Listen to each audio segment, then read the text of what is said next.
Ladies and gentlemen, may I have your attention, please? We rewrite the rules. The countdown has begun.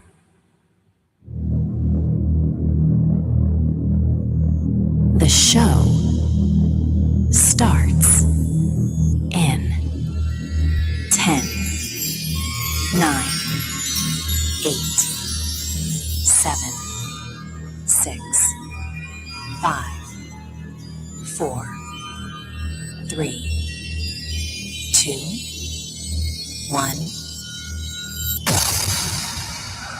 That means we are live. Guess what else I found that was live yesterday? We'll talk about that in a minute. I'm gonna have to read. You're gonna have to read. I'm gonna have to pick this curtain up here, this table curtain, because every time it hits my leg today, I'm gonna be The screaming. morning of the Monday of yesterday. That's what it feels like. What? Another day that's here just to hold the rest of the week together. We have food shortages coming that will peak as we kick off the 2028 presidential election cycle. I know that because it was a sponsored program on YouTube last night. Yes, I kid you not. Not sure whether the canned food companies who got great marks throughout the show or some political party or another with subliminal messages throughout is an unnamed sponsor. I think I really know. Oh, what a year we're going to have next year. We haven't gotten through this one yet. Good morning. I'm Rayford Brown, one of your deplorable hosts today, as we move a day closer to the controversial 250th anniversary of the birth of this nation. Welcome to Live and Local Real Talk. Wow, good morning, How's that? everyone. Yeah, that was really good. That was really good. I'm Lee Barrows, and I'm not a deplorable. I'm despicable. Oh, are you now? It's Tuesday. How did you get to be that rank? It's Monday number 2. Yes, it is. I don't know. I'm just tired of that word deplorable. I had to try to think of something else real quick. Yeah, well, Despicable. I do it in honor of the late, great Hillary. The late great. She Yeah. goes somewhere? Yeah, the place called Nowheresville. She was That woman. do nothing, so she's gone to do nothing land. Interesting show that my wife was watching when I sat down to look at what's making news for the show today. What She was looking at a watching? program that I found actually pretty interesting, so it took me a lot longer looking at news on the computer while I kept Right. glancing at that. Looked more like a gloom and doom survival program looking at 30 to 100 years out. Oh God. What? That's what the nations of Allah look at. They look at the future, 100 years out. They don't look at tomorrow or next week. This is a survival program for food because they say we're going to run out of food. For instance, the drought that we've had this spring and summer, early Right. part, the drought is making sweet potatoes extremely valuable and extremely scarce. A shortage because this state, the old North State, is the primary producer of yams. Yes, by the way, sidebar, sweet potatoes and yams are the same taters, That's right. just different names. Right. Just FYI, the U.S. Department of Agriculture requires any label with the word yam to also include sweet potato, albeit it's going to be an extremely small print. This all dates back to when the soft-skinned sweet potatoes started showing up, particularly in the United States South. We in the South know how to grow them. And the Southern growers wanted their potatoes to look different than the harder-skinned sweet potatoes grown in Yankee land.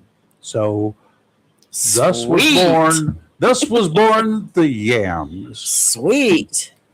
Meanwhile, back at the ranch, it seems that canneries are producing more and more long-term storage products. They've been taking advantage of the lower food prices on every product Now, this is not the last year. This is Well, we dating know. back for years. They've Okay. been buying up that stuff and they've been canning it, and they have got 30 to 100-year cans of this stuff. What? Oh, yeah. But they're not the first to do that. I'll get to that in just a minute. Beans, Beans. fish, beef, all sorts of veggies. And they got cans of it. They got large cans. They got small cans of it. And they can store shelves. We generally prepare for hurricanes about this time every year by buying the freshest, the latest, and which is a Right. fallacy according to them. I'm going to have to go back and look at this so I can just talk about this one day, because they say those expiration dates, they're not accurate. Well, have you ever opened a can that's way, way past the expiration Yes. date? Have you eaten it? Yes, by mistake, but there was no difference in it. Okay. I don't know that I because those could. expiration dates are meant for the retailers only. Anyway, we'll get into it. All right. But all the stuff will be on store shelves as the shortages become even more realistic. Products that they can sell at higher prices because they bought low, made it long term, and then they can sell it at whatever next year's prices will be, which will be elevated. They can make a killing off this. Not sure how many of you ever had K rations. Have you all ever eaten any K rations Yes. that were 20, 30 years old? Yes. No difference in the taste then than, well, they weren't real tasty.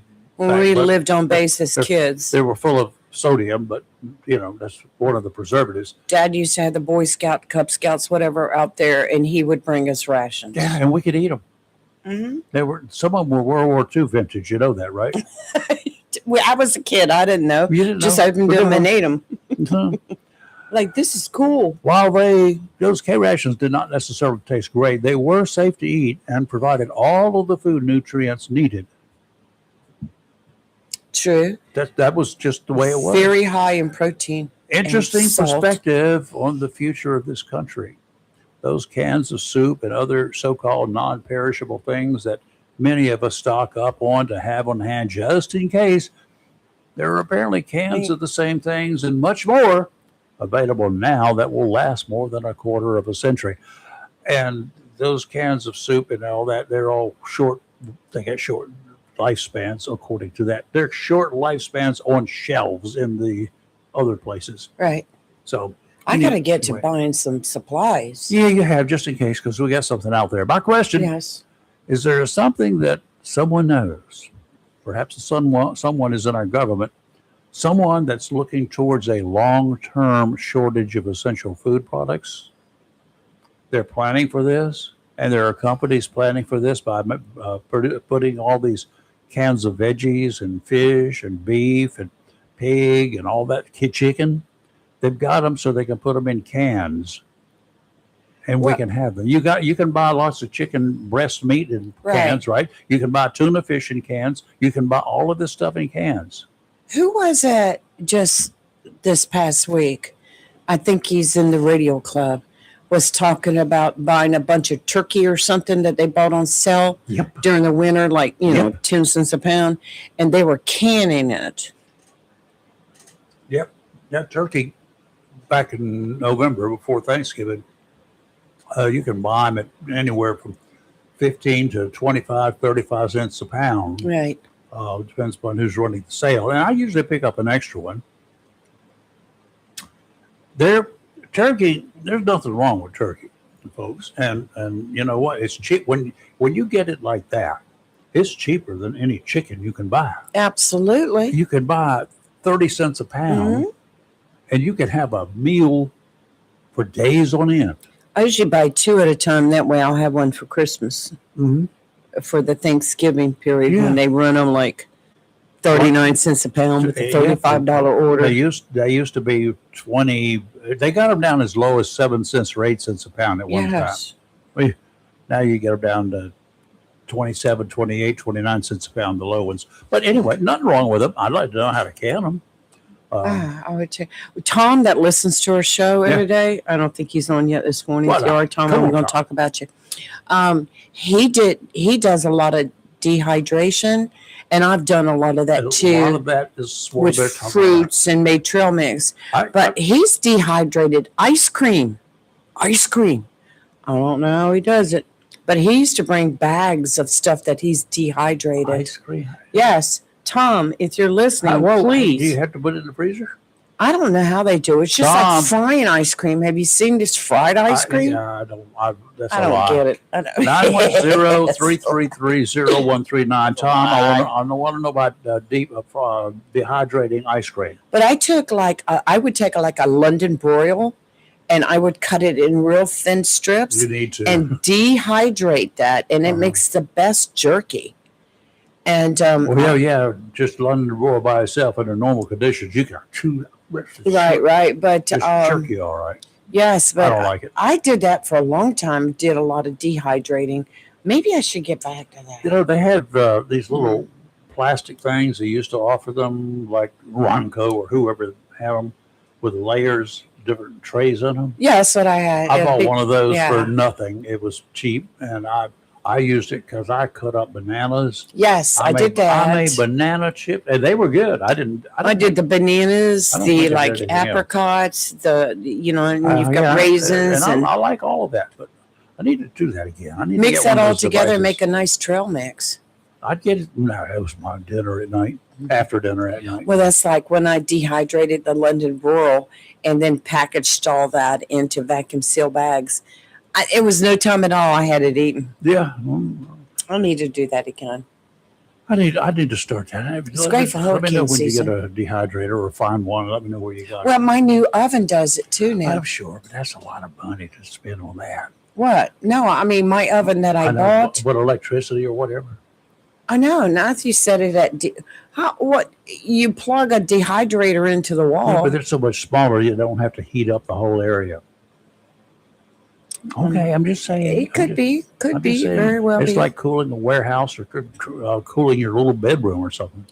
Takes a whole lot more electricity to cool the bedroom. I mean, the whole house. Okay.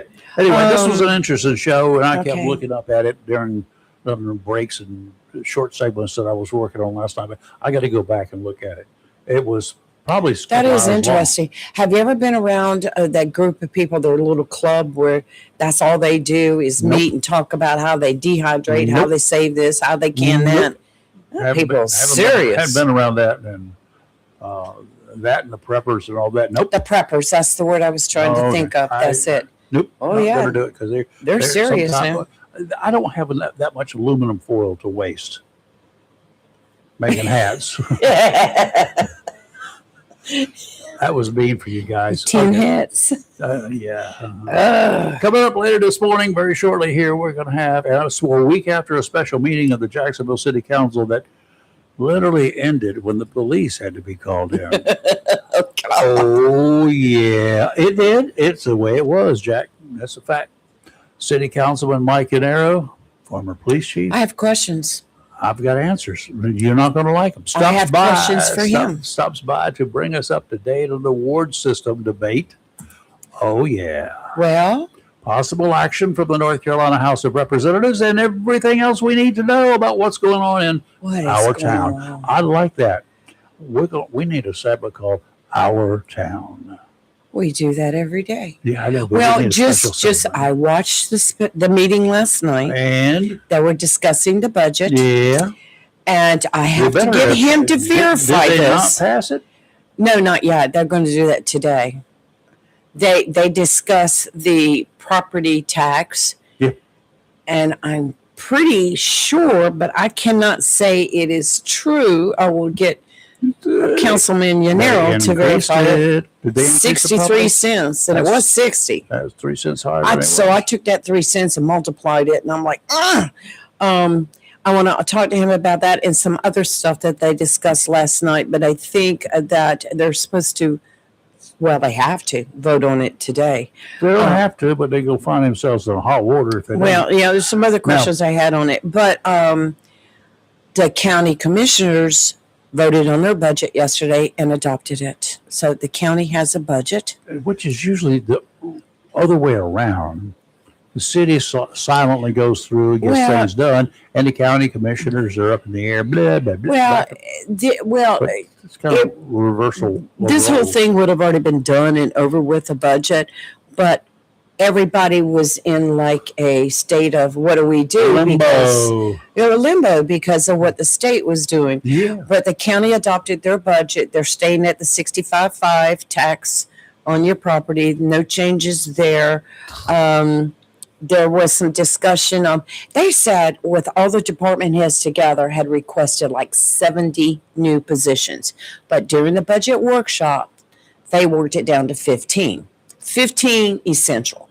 So then, You had a budget to deal with, right? yes, Did you ever request, though, when you were going to get it, more stuff yes, that you needed? absolutely. And then it pared down and say, hey, I Absolutely. got almost everything I needed. Yes. I really did. And you keep going. And each year you ask for a little bit more. But it's, and that's, and you know what? If, seriously, and because I did it too. Right. I did it. We all do it. But if in the cities and the counties of this state, if every department head would actually go through and legitimately trim your fat. look Right. at exactly what I absolutely have to have, Right. period, to get the job done. Yes. Not to cut services, but to get the job done. Well- If my staff is working at 100% capacity, if they're all doing it like they should be doing it, that would be, basically, cut staff. That's Or what cut- you do. Cut other stuff, yeah. But you always Overtime, add a overtime. little bit more in hopes that, Yeah. I mean, that's just the way it's done. But the commissioners during the workshops had whittled that 70 down to 15. And Down to then they 15. whittled it down to 7. And they all agreed for 7 new positions okay. in the budget. So then from there, they had another budget meeting prior to the voting on the budget, and they decided to go back to 15. Now, when it came time to vote for the budget, one of the commissioners opposed going back to 15, and his reasoning was, we don't know what's going to happen a year from now. But then he was saying, as we go through the year, if we find the need to add number 8, number 9, number 10, and we see the money, we're going to be able to cover all that, then let's add it then. But other than that, I mean, he made good points, both sides, excellent points, excellent points. Let me just throw out something that if I was in the position of running something like that, I would say, look at every department. Yes, I'm sure they do. Look at every department Mhm. and see how many man days or man hours per year, the budgeted number of individuals that you have. Let's just say you're budgeted for 50 people. Right. How many times were you at full staff? Now, here's the reason, and it's a good reason, mathematically speaking. If you are not running full staff, if you're running, let's say, on average, throughout the year, 30% fewer or 10% of your staff, Then you know what you have to get by. then you take that off of your budget because you're going to still get whatever you need for your staff. Right. And that other part, because if you don't take it off, you're going to spend it. You're going to relocate it, reappropriate it. That's what they do when they come back to the county commission and city council. I want to take this because I had this money left over that I'm not using for people in here because I haven't been up full staff yet. So I need to put this money over here in this position.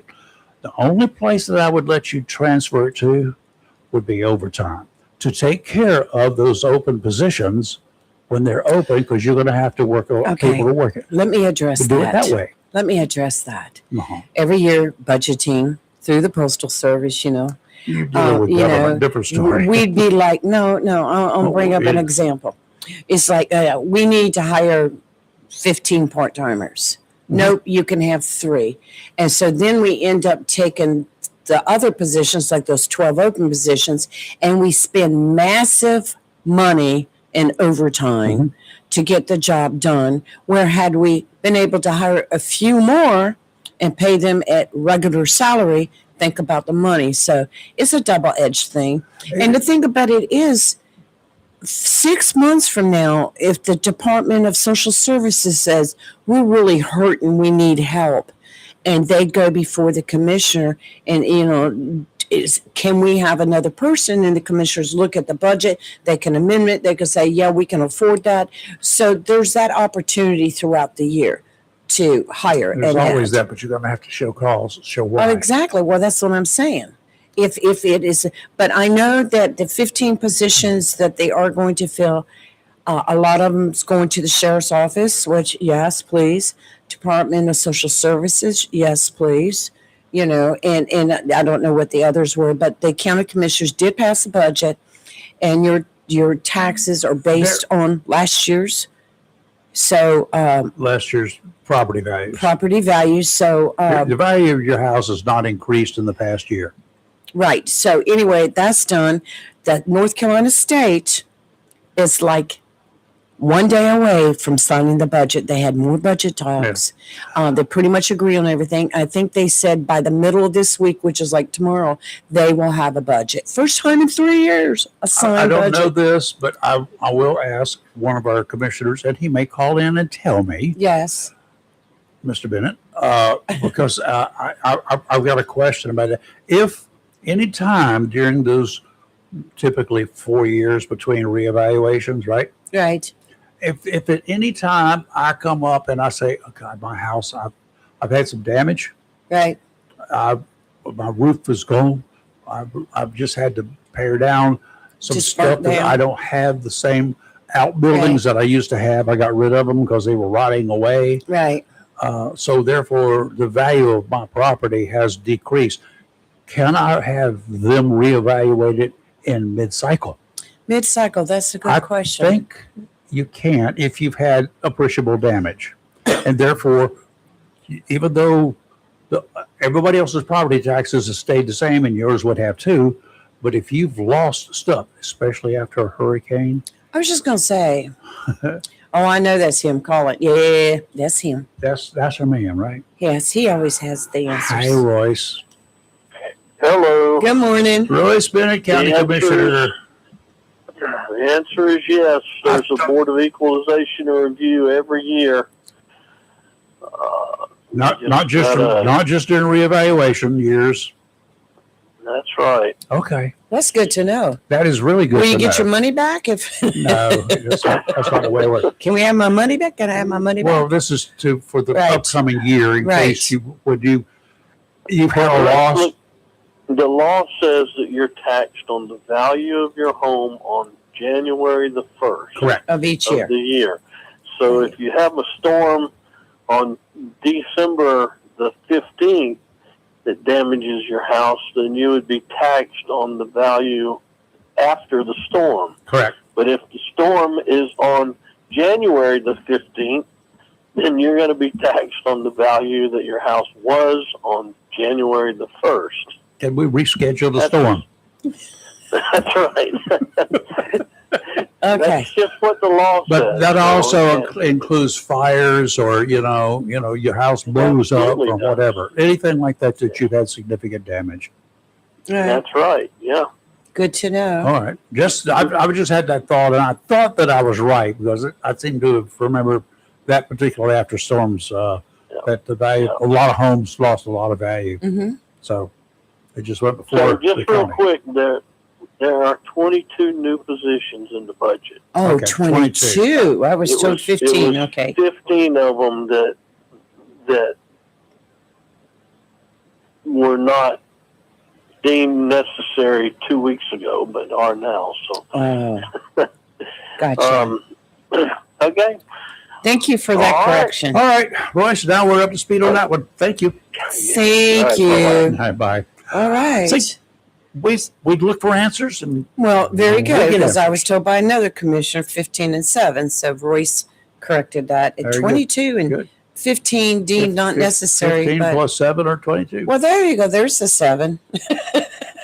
There's the 7. Let's look at the marine forecast do for math. eastern North Carolina coastal waters. Before the weak low pressure system that's been messing with us over the weekend moves offshore Mhm. up there along the northern waters. There will be some 6-foot seas, mainly north of Cape Lookout, but some of it's going to be on this side of the Cape. A Bermuda high should take control of coastal waters, and the weather will be dependent upon this Bermuda high that comes through here in the water, especially sometime tomorrow, and will last through the weekend. Seas are expected to become a little bit more moderate. The 6-footers are not nice. Today, out to 60 nautical miles, northeasterly winds 15 to 20 knots with gusts to 25. That other system is still with us. Seas 5 to 7 feet. Do not go out there in those kinds of seas. Do not go A out. slight chance of showers and thunderstorms this morning. Again, say, do not go out. Do not go out. There you go. Stay docked. Go to the rivers. Wednesday, northeasterly winds 10 to 15 knots, seas 4 to 6 feet. Easterly winds on Thursday 5 to 10, seas 3 to 5 feet. Okay, today will be partly sunny, then gradually becoming sunny with a high near 91. Northeast wind 6 to 10 miles per hour with gusts as high as 17. Tonight, mostly clear with a low around 67. Wednesday, sunny with a high near 92. And Thursday, sunny with a high near 94. And expect weekend temperatures are going to be hot, hot, hot. And for everyone attending the 4th of July festivities around the county and on the base, it's going to be extremely hot.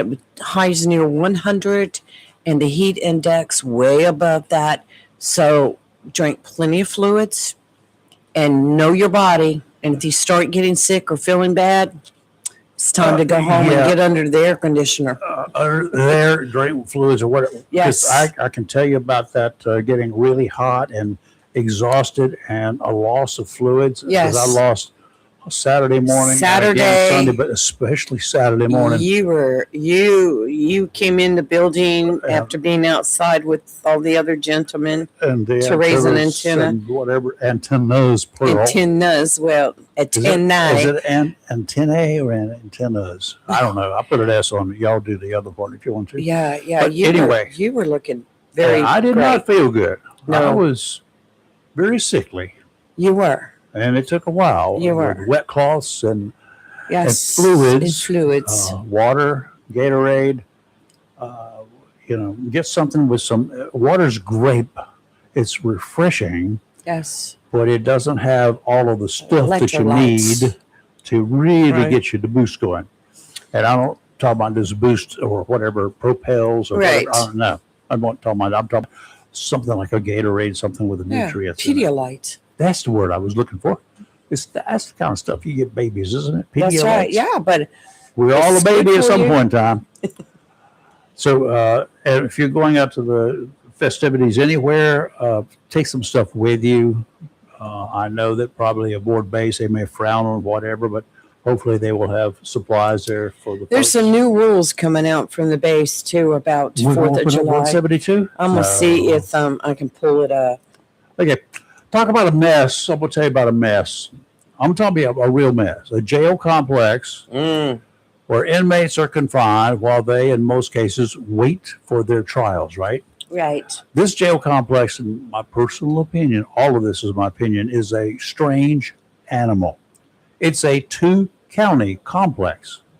What? Bertie and Martin counties. It's a regional jailhouse. It's not run by the sheriff's office in either place. That's It's right. run by a jail authority That's right. with members appointed by the county commissioners from both counties. What?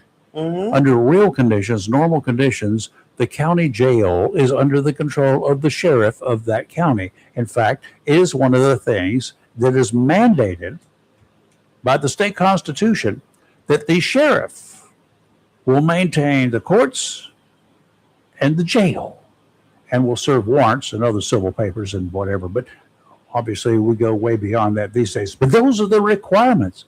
I'm not sure about this 2-county complex they've got. And we'll talk about more. Anyway, under normal conditions, the sheriff would be in charge. Right now, he doesn't know what's going on. In this 2-county animal, an administrator appointed by the county commissioners is also in charge. Neither sheriff has any involvement. How about that? Here's why this is a discussion. Yesterday, inmates of this regional unit decided to stage a takeover. Sure did. It happened just before dawn on Monday. It started earlier, but the word got out just before dawn, about 5 o'clock in the morning yesterday. The 88 inmates in this 2-county facility Yes. were in charge of the facility by 5 o'clock in the morning. They ran it. A large contingent of law enforcement officers, including deputies from Bertie and Martin counties and Nash County and whatever, assisted by state and federal officers, managed to regain control by Monday afternoon. 3 detention officers in a jail to handle 88 prisoners. That was going to be my question. 3. One of those took off running. He got out before the actual He takeover. was like, I'm out. So they had 2. That's kidnapping. Taking hostage. That's yes. holding people against their will. 3 detention officers in a jail for 88 inmates.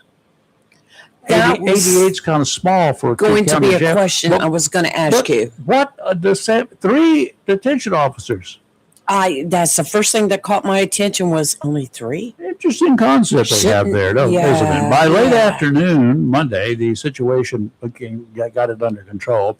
An unknown or undisclosed, they say unknown, I call it undisclosed, number of inmates had to be treated for injuries. Now, you know bloody well somebody knows how many. The thing is, the sheriff is not in charge. He can't answer any questions. Due to damages to the structure, all remaining inmates have been relocated to other unnamed units. Wonder how many we have here. I don't know. Anyone want to give odds on how secure those fellows will be in our new jailhouse? Oh, very. Oh, you want to breathe now? Let me take that collar from around your neck. The State Bureau of Investigation and the FBI are investigating the circumstances leading up to the takeover. When was it apparent? What happened? How did you know? What? And they better be interviewing the bad guys. I'm sure they will be. Oh, yeah, they got a lot of questions. They got to answer a lot. They got to get some answers for a lot of questions. All right? Because Yes. I know they're going to have a lot. The whole concept conceived by politicians is questionable. We want to save some money, so we just have a regional jail to handle it for both counties. How's that work out for you? What? Imagine how the mess would have gone down had all 88 inmates managed to get out. That's what their goal was. Yes. That's the reason they were tearing up the place. Imagine 88 inmates. I'm sure some of them are in there for murder, because I know I read all about, every week we talk about Bertie and Martin counties, bad people doing bad things. In the 1970s, you don't remember it, there was a takeover of North Carolina's Central Prison in Raleigh, the Central Prison Unit. All of the prisoners were confined. They couldn't get out. They got out of the building. They had a lot of corrections officers, and they held them hostage. After an extended hostage situation of multiple days, with the place surrounded, they're not going anywhere. The director of the State Department of Corrections, who became a friend of mine in Wilmington, he moved there after all of this happened in the 70s. His name is David Jones. He opened up a number of pawn shops. I think his son runs them now, but probably it's been years ago. But David and I got to be really close friends, and he talked to me a whole lot about that day because he ordered the guards in sentry houses to open fire on anyone in the yard who refused to return to their cells. Several people were killed, prisoners. They killed them. They shot them dead. The others went back to their cells. The guards were released, and the takeover ended. Well, sometimes you do what you got to do. That was a miss yesterday. I watched Could have been that a real for big a while mess. live. And they had buses. They had a bus, a prison bus. Yeah. And they also had a Greyhound, Trailways type bus. Tractor trailer rig, just an empty box car, and They were let Timmy drive hauling them it. out of there yesterday. Timmy could put 88 of them in one one of his This wagons and take 'em inmates for a ride, a long were ride. banging on the windows, kicking the sides of the bus. They were just like wound up. But you know, it was. We made national news again I yesterday. wonder how, if any blood tests were taken on those prisoners and if they had impairing substances I in don't them. know. But you think about it, this all 88 started. 88 like- inmates with 3 corrections officers? Well, that was my first thought. Only 3. You know, I'm curious as to why only 3. Because that's all that the county commissioners wanted to hire. Well, y'all are dumb. You all thought I was mean. Well, you Why know, are you so violent? and you think about I got your, you think got your about it, hardware right behind you. 5 o'clock in the morning, and I guess you would assume that most all the prisoners were still asleep or Oh, they've whatever. been working all They night were long. plotting, weren't they? They worked all night long to do Yeah. this. Didn't And they? the one correction officer, he was probably sitting in front of the cameras, and when he saw what was going I'm outta down, here. he's See like, ya. "I'm gone. See ya. You're on your own." The chances of those guards being killed were pretty high. They had a Yes. jailbreak in New Hanover County, in the old jail, and they've had several. And one, they had 2 jailers up there, 2 corrections officers. The rest of them managed to get out, but they were back in the cell area Right. when the takeover started. You know what they did? They went to one of the cells, an empty cell, and they handcuffed the jail cell together. The door was secured by their handcuffs, and the Oh, bad guys didn't have keys for that. wow. Wow. They were smart. Well, I'll tell you what. Don't ever try this in Onslow. No. It's not going to work. No. It's not going to work. They still got the hanging tree down the river, near the Pelletier house. Oh, yeah. I remember seeing the tree. When, They used to, when somebody was condemned to die, right. they took them down there, hanged them, and then they cut their body down and let the gators fix it. What? Oh, that reminds me of a story I read yesterday. Let me find Folks, that. that's not true, but it sounded really good when I said it the first time. According to a story on WITN, the relatives of a teenager arrested for murder last week have been arrested. Yeah, buddy. Yeah? Wilson police have arrested 2 people related to the 17-year-old who they say shot and killed another teenager last weekend. This past weekend. No, last Tuesday. Latoya Lucas and Valenta Lucas were picked up by police yesterday. Latoya was charged with felony obstructing authorities and felony accessory after the fact.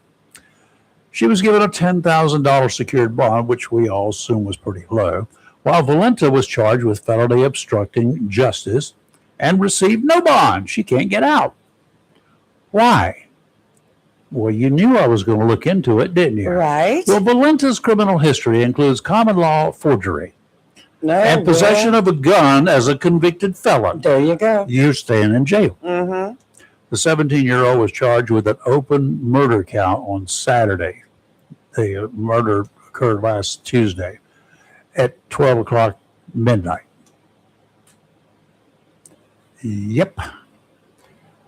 16-year-old and a 17-year-old. 16-year-old was in the house. 17-year-old went to the house about midnight with a gun and shot the 16-year-old to death. Yes. This happened in Wilson. The victim and the accused knew each other. Standard public information report says the investigation is continuing. No poop, Dick Tracy. I'm surprised and pleased to see that adults in this case are also arrested. Right. Not sure of their relationship to the teenager arrested because law enforcement generally doesn't release the names of either the accused killer or his confirmed victim. The killer he's an accused killer. It's confirmed that the victim is dead. Yes. Well, yeah. Okay. That's I hope that since the accused murderer is not old enough to have a gun, he's 17, that additional charges will be filed against him. And I further hope the police track down the source of that gun and how the accused killer got his hands on it.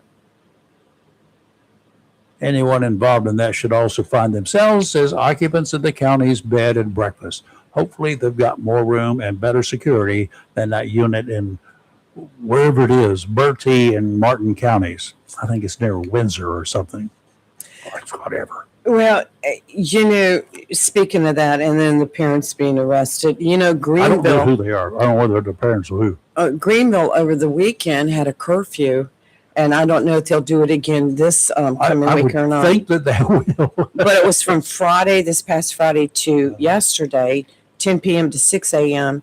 And they had specific areas they covered, but it was for juveniles under the age of 18 because a lot of these kids are doing street takeovers. And it's not just in Greenville, it's in other areas of the United States. But so Greenville clamped down on them, and they said any person under 18 without a parent or guardian present or not engaged in lawful employment at a downtown brick and mortar establishment would be arrested. It was to address the teen takeover events that have escalated into fights and disorderly conduct. I'm happy to see that. I regret having to talk about it and see it. I hate it that this nation has come to that we're allowing children. Because they're children, we turn another eye to them. We don't treat them like the adults that they're acting like. Right. When they start acting like adults, to me, there should be a unit somewhere in your county for all of those rugrats. Well, I just like, if you've seen any of the news or the videos in California of some of the teen takeovers on the streets, and just the other night there was a shooting, and after they cleared the streets, one of the little teenage thugs comes out there at the scene where there was blood still on the road and started doing burnouts over top of it. I mean, what Burnouts with her vehicle? Okay. I mean, what is wrong? I mean, what's going on with our youth?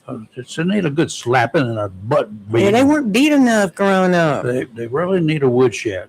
That's what we need to build. We need to. If y'all, the county commissioners, got a couple of dollars, we can get enough wood. I got enough scrap wood out there. We need to build a woodshed.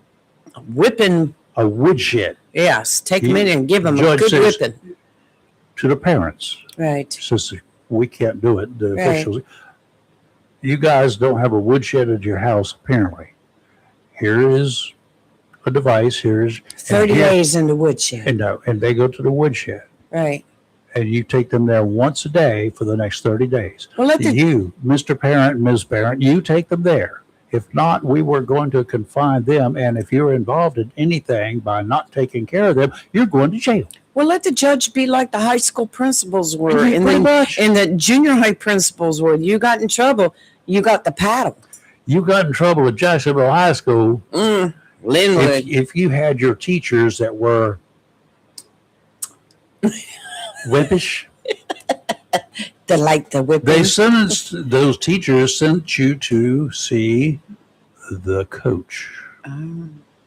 You went to see the coach. He was also a PE teacher, but he was the coach.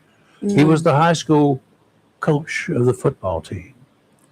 Andy Hewlett could, and he had the Board of Education in his office with holes in it. Because he would walk in, he would walk into when we were in the showers. Right. And the idiots were cutting up, and they're all wet. And their backsides were wet. He walked in there and started swinging. Whap, whap, whap, Can't do that nowadays. Well, he'd be arrested. I know he would whip whoever came to arrest him. First of all, Can't do that now.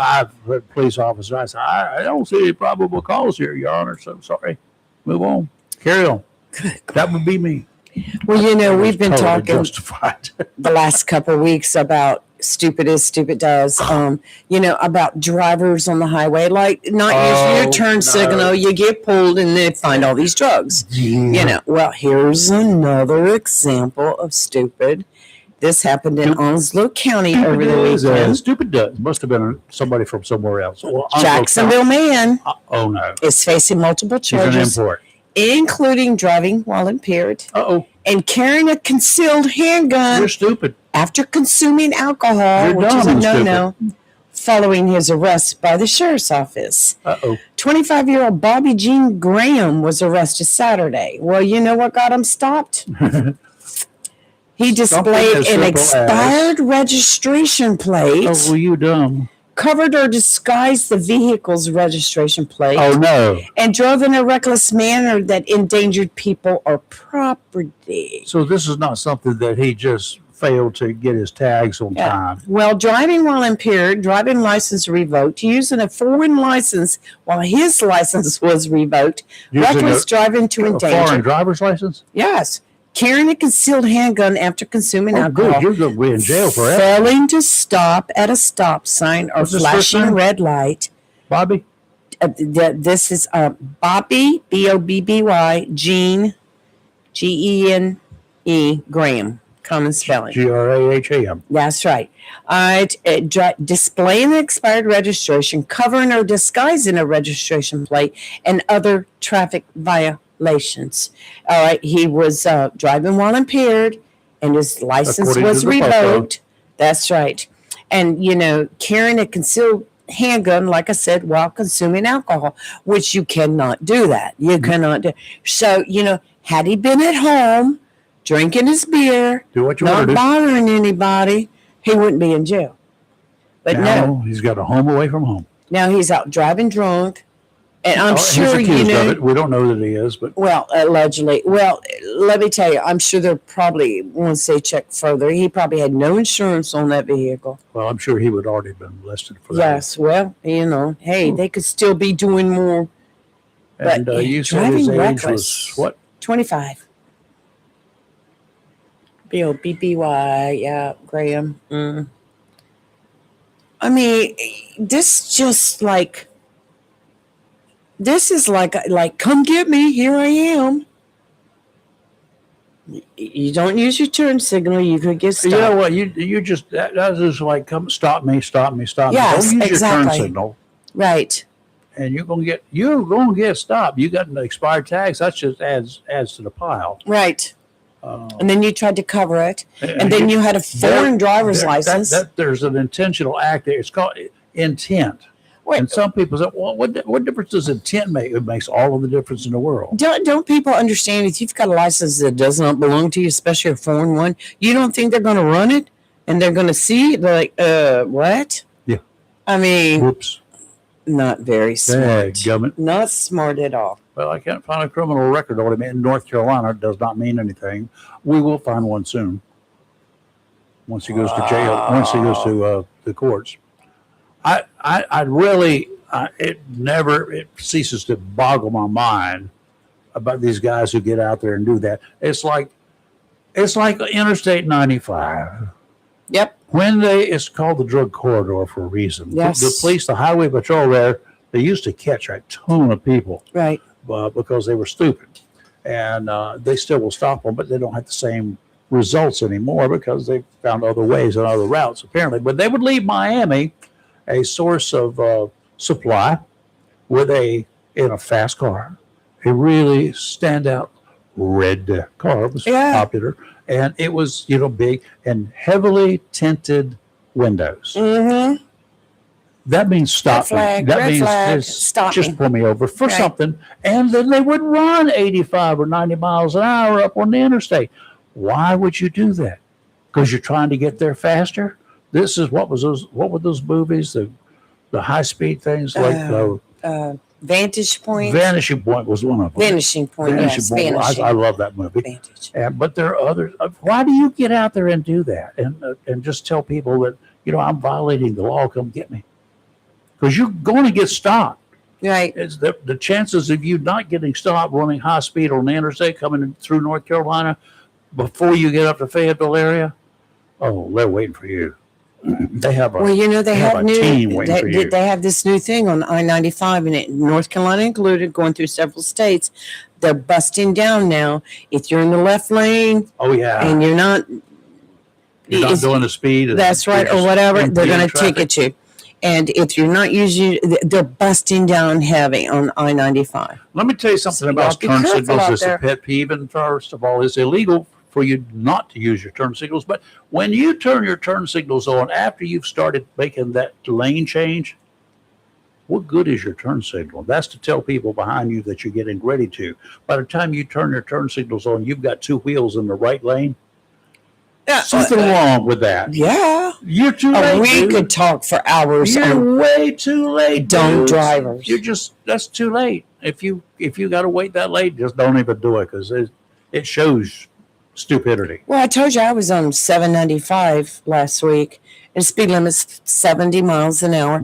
I like to get in the right lane and just cruise at 70. I'm good. I don't need to pass anybody. I don't need to do 80, 85. I get better gas mileage when I'm running whatever the speed limit Right. is and cruise control. And there was a vehicle that passed me in the left lane, but he wasn't doing, her, whatever, wasn't doing much over 70. 70, 72 maybe, because we stayed pretty consistent with each other. Mhm. Well, traffic started piling up behind him in the left and they lane. were beeping their horns. And no, they don't beep. They get on your bumper. Oh, They get on your bumper and they ride your bumper trying to force you over to the right lane. Well, I was like, this is about ready to be like NASCAR, like the big one. So I started backing off, slowing down in my lane because I'm anticipating what's going to happen up ahead of me. And cars would just like cut over to in front of me real quick thinking they're going to get around. and thinking they're going to get around it. And it was like back. And as they got further up, all I kept seeing was tail lights, hit brake lights. And I'm like, there's about to be a big one here. And thank goodness got through that patch. But It's irritating, I understand, it's very for irritating. the idiot to drive the speed limit Yes, and, it is. and then block all the other traffic Right. coming. If you get up alongside Lee and she's running 70 and you're just trying to pass her, Pass me. Go and you ahead. got other vehicles behind you, go ahead and kick your vehicle up to 75. Okay. Right. You got an accelerator. It'll take over. You don't have to change your Right. speed control because when you take your foot off the accelerator, you're going to go back down. Get up far enough to get over into the other lane. Right. Then take your foot off the accelerator and move on with If traffic. I ever use the left lane to pass, I try to get back into the right lane as soon as it's Yeah, safe try to to do do that, yeah. that. And then somebody would be on my bumper, like, hurry up, And flashing the lights or blowing the horn. Well, I've had them do both. I've seen them do both. Yeah, I've had that happen before. It makes me want to just slow down in the left lane, but don't do that. Don't One of do the that. You troopers get up trouble. in Duplin County, one of the locals, somebody I know, he was zipping along and the trooper was in a marked car. And the trooper's running the speed limit. And so No. knowing that it's okay because they're not going to give me a ticket until I get 10 over, right? 9 over, you're okay. 10 over, no, it's a bad thing. He passed him. He passed him. There are things you don't do. First of all, you don't blow your horn when you're behind a group of Hell's Angels. Right. No. That's just always a bad scene. Right. And you don't pass a highway patrolman who's running the speed limit. You Right. just don't do that. I It's bad. do have to dish out a compliment. I was on my way to Wayne or Wilson. I don't remember Up which yonder. one. Up yonder. And I got behind, no, it was Greene County, Snow Hill. And up on 258, I got behind a Dollar General big box truck, like a 2-ton. That was the best driving ever. I mean, this driver, I looked for the number on his truck, which didn't have one, because I was going to call in and actually compliment his Really? driving. I just got behind him, stayed back a little bit, and cruised right on. Didn't have any problem with traffic. When I used to drive to Florida a lot I on, was like, on the interstate, I yeah. used to love to find the right trucker Mm-hmm. and get behind him. Oh, and just yes. stay back behind him. And, he would flash his lights at me when he would see a problem coming up Right. ahead. He'd flash the tail lights, he'd hit the brake light. And we had our little good thing. We could make up more time running the speed limit than those clowns who were speed up. Well, this speed up, Dollar General truck driver, he just so professional, and his driving was just immaculate. I mean, he just thought everything he did. I was like, man, you don't usually see that. I No. just got behind him and let him That's carry me to Snow Hill. Cool.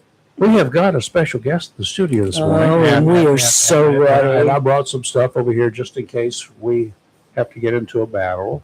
It's over here right behind Lee. And, This is not the city council. but anyway, just in case there's an issue, we got it covered. It's like I'm sure he's heard everything there is to he's hear had- over he's the had a last lot of- couple of weeks. I'm sure he's jokes got a and- lot of stuff coming in. Mike Adera, City Councilman, retired police officer, police chief, Police chief. public safety director, MIC, man in charge. All right. So I just made that up. How you doing? Oh, good. How about you? Oh, well, hanging in here, sweating to the sound of the oldies over the weekend. Holy moly! Well, how did your weekend event go? It was fine. We did a lot of stuff, talked to a lot of people. Sunday morning I started at 2:00 on the air, and other than taking a few breaks in between, I finally got through at 3:45 in the morning on Sunday. Wow. So I went pretty hard straight through. Took a few breaks, and the cool thing was when everybody else was gone, except three of us four of us. One was asleep on the deck or with their floor, but the other three of us were working and talking to people all over the place. It was quieter inside. Not as many people in the bands that you couldn't get in and talk to people because they were real crowded to begin with. I talked to Hawaii, I talked to Germany, I talked to France, I talked to Costa Rica, I talked to Puerto Rico, and we had just a blast talking to all these folks everywhere, all over the world, and all over this country. We talked to people in every state, but was it 5 or 4 or something like that? We only had like 4. 4 states left that we had not talked to people in. During that 24-hour period of time from 2 p.m. to 2 p.m. It was a lot of fun. And, with a lot of good camaraderie and I'm sure a lot of interesting conversations, yeah. with, especially overseas with the different cultures. Yeah. No. They're not in the contest because it's a U.S. and Canadian contest. So we get points, but they give us points when we talk with them. So it just doesn't count for them because they're not part of the contest. It was a good weekend. It was a great weekend. Yeah, it was. Lots of good fun. Already working on the one in January.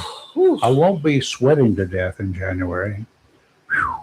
I wish I'd taken the scales with me. Should have thought about that. I'm telling you. I lost 7 or 8 pounds out there. There was a Saturday couple of them I alone. thought were going to drop. Me included. Yeah, see, you were the worst. You came in the door like, I don't feel good. I'm like, I wouldn't stop. That was the problem. We were down in Wilmington taking care of my daughter's Right. dogs, Yeah. oh, and it was hot. yes, it was. I mean, I think it was hotter there than it was here. Further south, closer Yeah. to the equator too. But how are you doing? You recovering? I'm trying to. All right, well, good. Mike's, of course, been on city council since December. The election was last fall.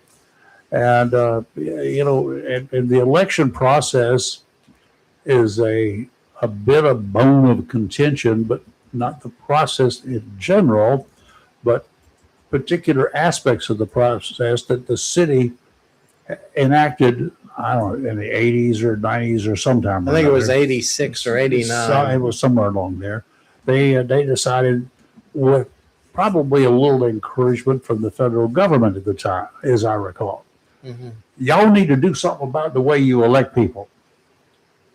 Whatever. There's a lot of controversy. So over they that. set up a ward system that became extremely controversial, has been ever since, but not many people want to do anything about it. Now, the states decided they want to do something about it, want the city of Jacksonville to do something about it, and now the city council wants to do something about it, some people.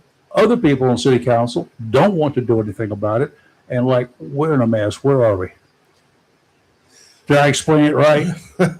Well, right now, what the city council has decided was to pursue redrawing the wards, and That's right. That's right.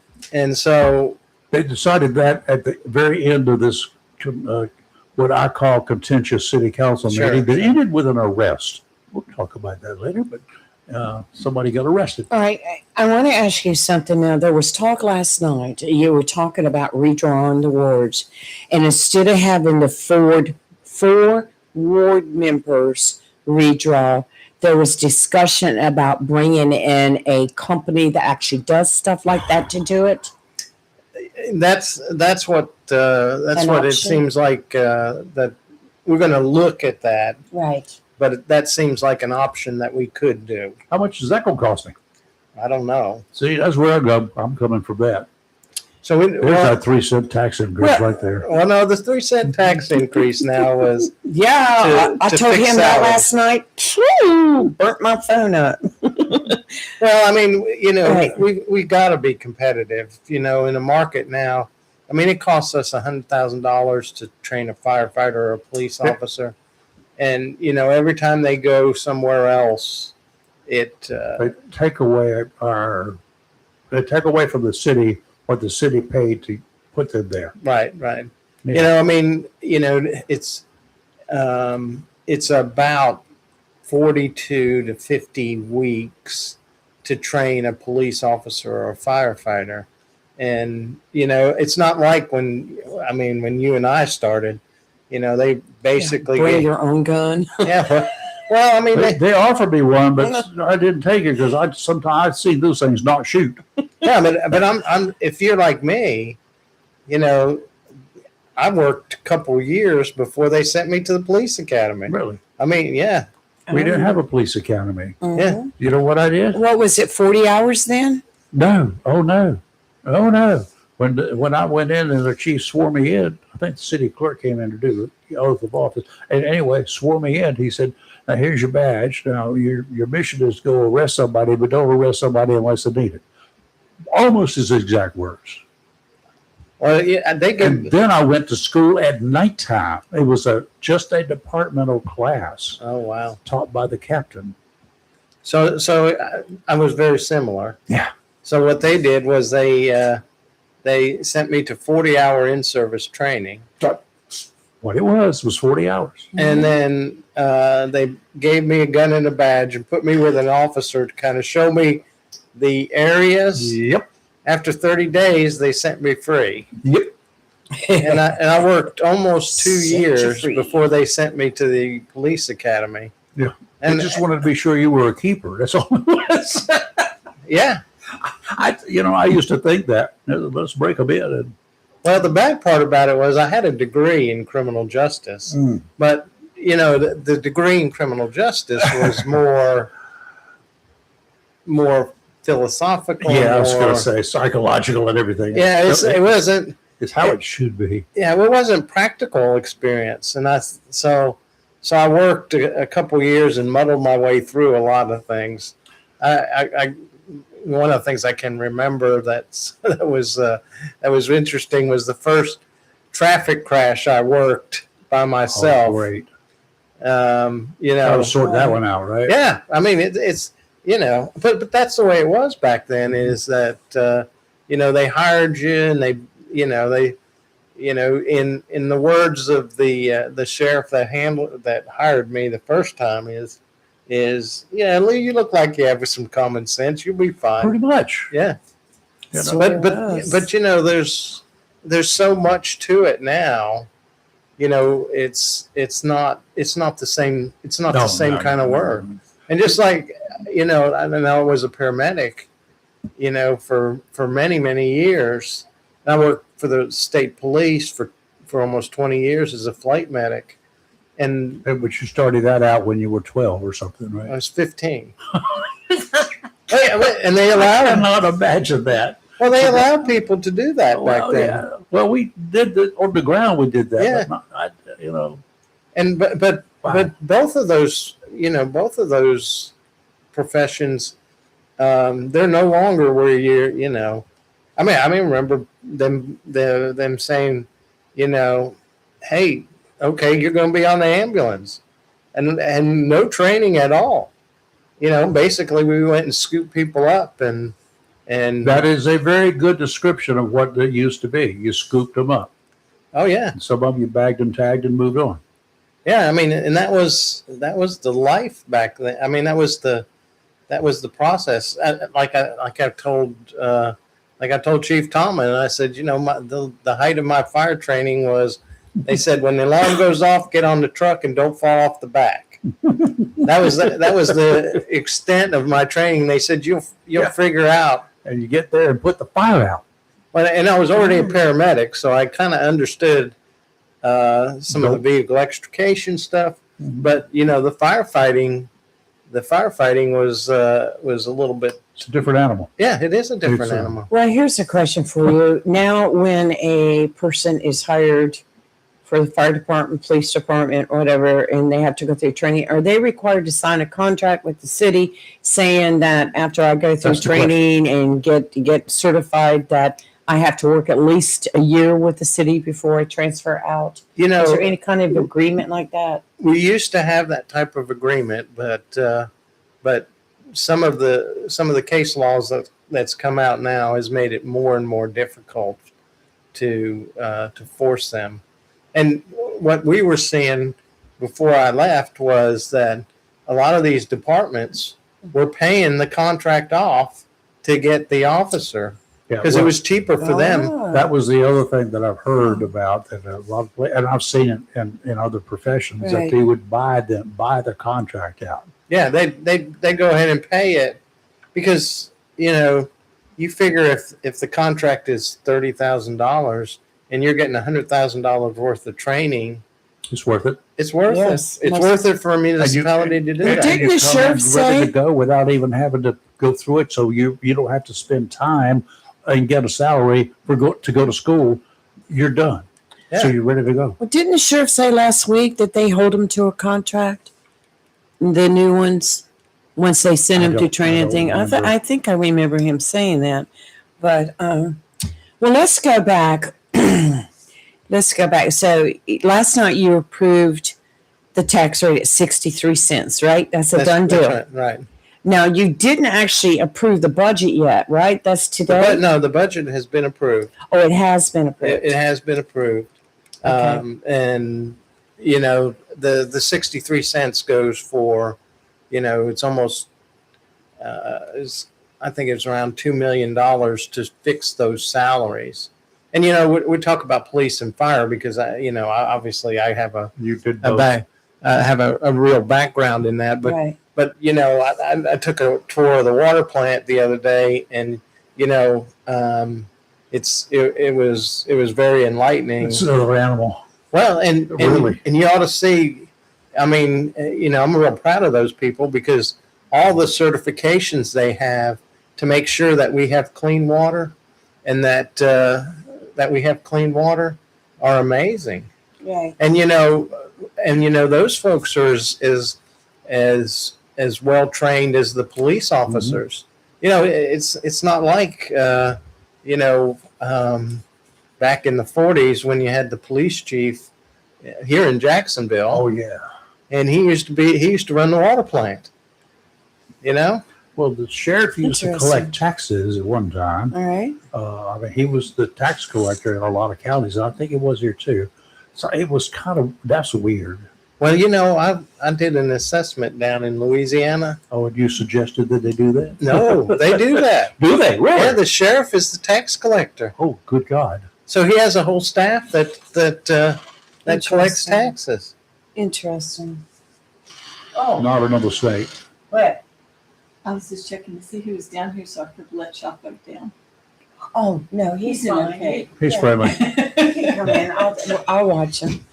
I was like, Sometimes he gets is that another Somebody snake? who's new, he doesn't know. He just gets all excited and wants to meet them and get in the lap and hug them and everything. That's yeah, he's weird. Yeah. So Yeah. he knows you. Okay, so 63 cents. The budget was approved.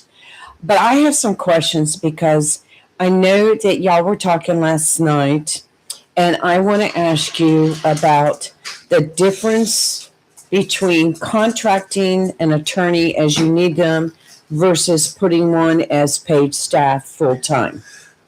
so that was a discussion that we had last night because obviously there's some. I think there's some real challenges that we've been facing. The body cam footage is one of those things. So the way the state law is written, one of the things that you have to do is if somebody requests body cam footage, it has to go to Superior Court. Right. And so you have to appear. And so a lot of agencies are struggling with those records requests because it requires an attorney to appear in court. And so it's a burden on our system. And so one of the things that we talked about last night was, is it more cost effective to hire an attorney to do that for us and put them on the city payroll, or is it better to have a contract attorney that takes care of that for us? Right. And so, we don't know how much we've been, we're looking at how much we have paid for contract attorneys and other things too, represent us in lawsuits and things like that. And so it may be cost effective, but to hire an attorney, and it may be cost effective to have a contract, and they're going to bring those things back to us so that we can do what's best for you all as Right. taxpayers, the most Right. efficient and effective way to And least and cost expensive, effective, right? yeah. Right, cost effective. I can see that, and there are certain conditions that this year, because you don't have a lot of requests, because there's not a whole lot of contested cases or situations, as opposed to next year when they do have a civil riot, a protest, or what I would imagine everybody's going to want all the footage. Yeah. I can see your expenses going up from one year to another, or down, just based upon what happens. And a lot of times cases can be very contentious, and both in the media and then the media wants to see those videos as well. Do you have, when the media request it, do they also have to go to the judge? They have to go to the judge. Oh, Lord, good God! And it's supposed to be the other situation with that particular law is it has to be done very quickly. It can't be, it doesn't take. Can't put them off. No. So if they file this, somebody can file it themselves, a request. Then it has to go through a superior court judge, and it has to go above all the cases. So, having an attorney available, I think is, it's just the progression of how we do things now. Now, Right. is it more involved when the media requests the video, because you're not going to give them unedited video, I presume? So the judge will make that kind of decision, and so they'll decide what can and what could and what can't be released. Okay. And so whether it's post, if the case goes to court, it doesn't matter. If the case goes to court and it's been adjudicated, it doesn't matter when those videos are released. Now, if the case goes to court, all the videos, once it goes to court and it's introduced in evidence, it becomes public record anyway, right? No, It does not. no, Why not? it's not a public record according to the law. So it makes it so they could play it in court Yeah. and somebody could see it, Yeah. but they can't get a copy of it unless they go through that process. See, I would think that once it's introduced in court, that it's like, here, y'all have seen it anyway. Here it is. I don't. I'm not positive about that, but I don't think that's the way the law is written. Well, I can understand why it's not written that way, but I could also see that let's just save a whole lot of time and money here. Here it is. Well, so I go out and do those police assessments, and it's not just North Carolina, it's Florida, it's every, the volume, you think about, it's 1 gig. I think it's 1 gig per officer per day of data when they're That's using a lot. when they're doing a body cam footage. And so that stuff has to be stored. It has to be segregated, so if I make an arrest, I have to keep it for 5 years. There's if I make a misdemeanor arrest or a felony arrest, they have to be kept for a period of time. So they have to be stored. If it's not, it has to be stored for 30 days. there's a whole lot of these requirements based upon these state requirements that make that really challenge a municipality or a county. Same with that in order to get those things processed. Well, you need somebody just to handle that probably, because I know you make a lot of arrests. You may have a lot of interactions with people. JPD, who there normally wears body cams?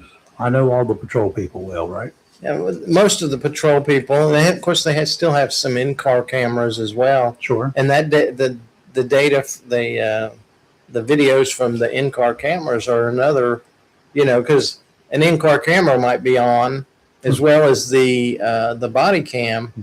and so both of those would be, and then I mean, I remember, somebody would request something that's a year old or 3 months old, or and so going back and finding that particular video, even in a month, because you think, yeah, 136 police officers, Oh. probably 90 some of them are on patrol.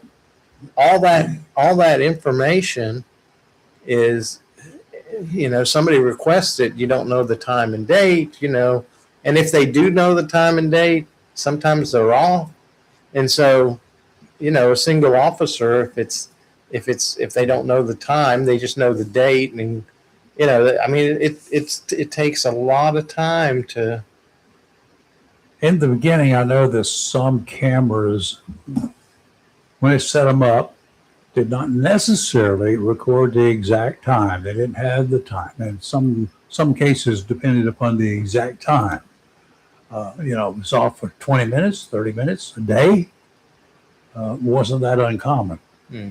I assume all of that has changed, that Yeah, everything is consistent with one time. Yeah, well, Good. yeah, it's just a matter of dealing with those requests, and that's just part of what we talked about last night is, some of the other regulatory acts that the city takes over, those require somebody to help navigate those. Can't we get AI involved in all of that?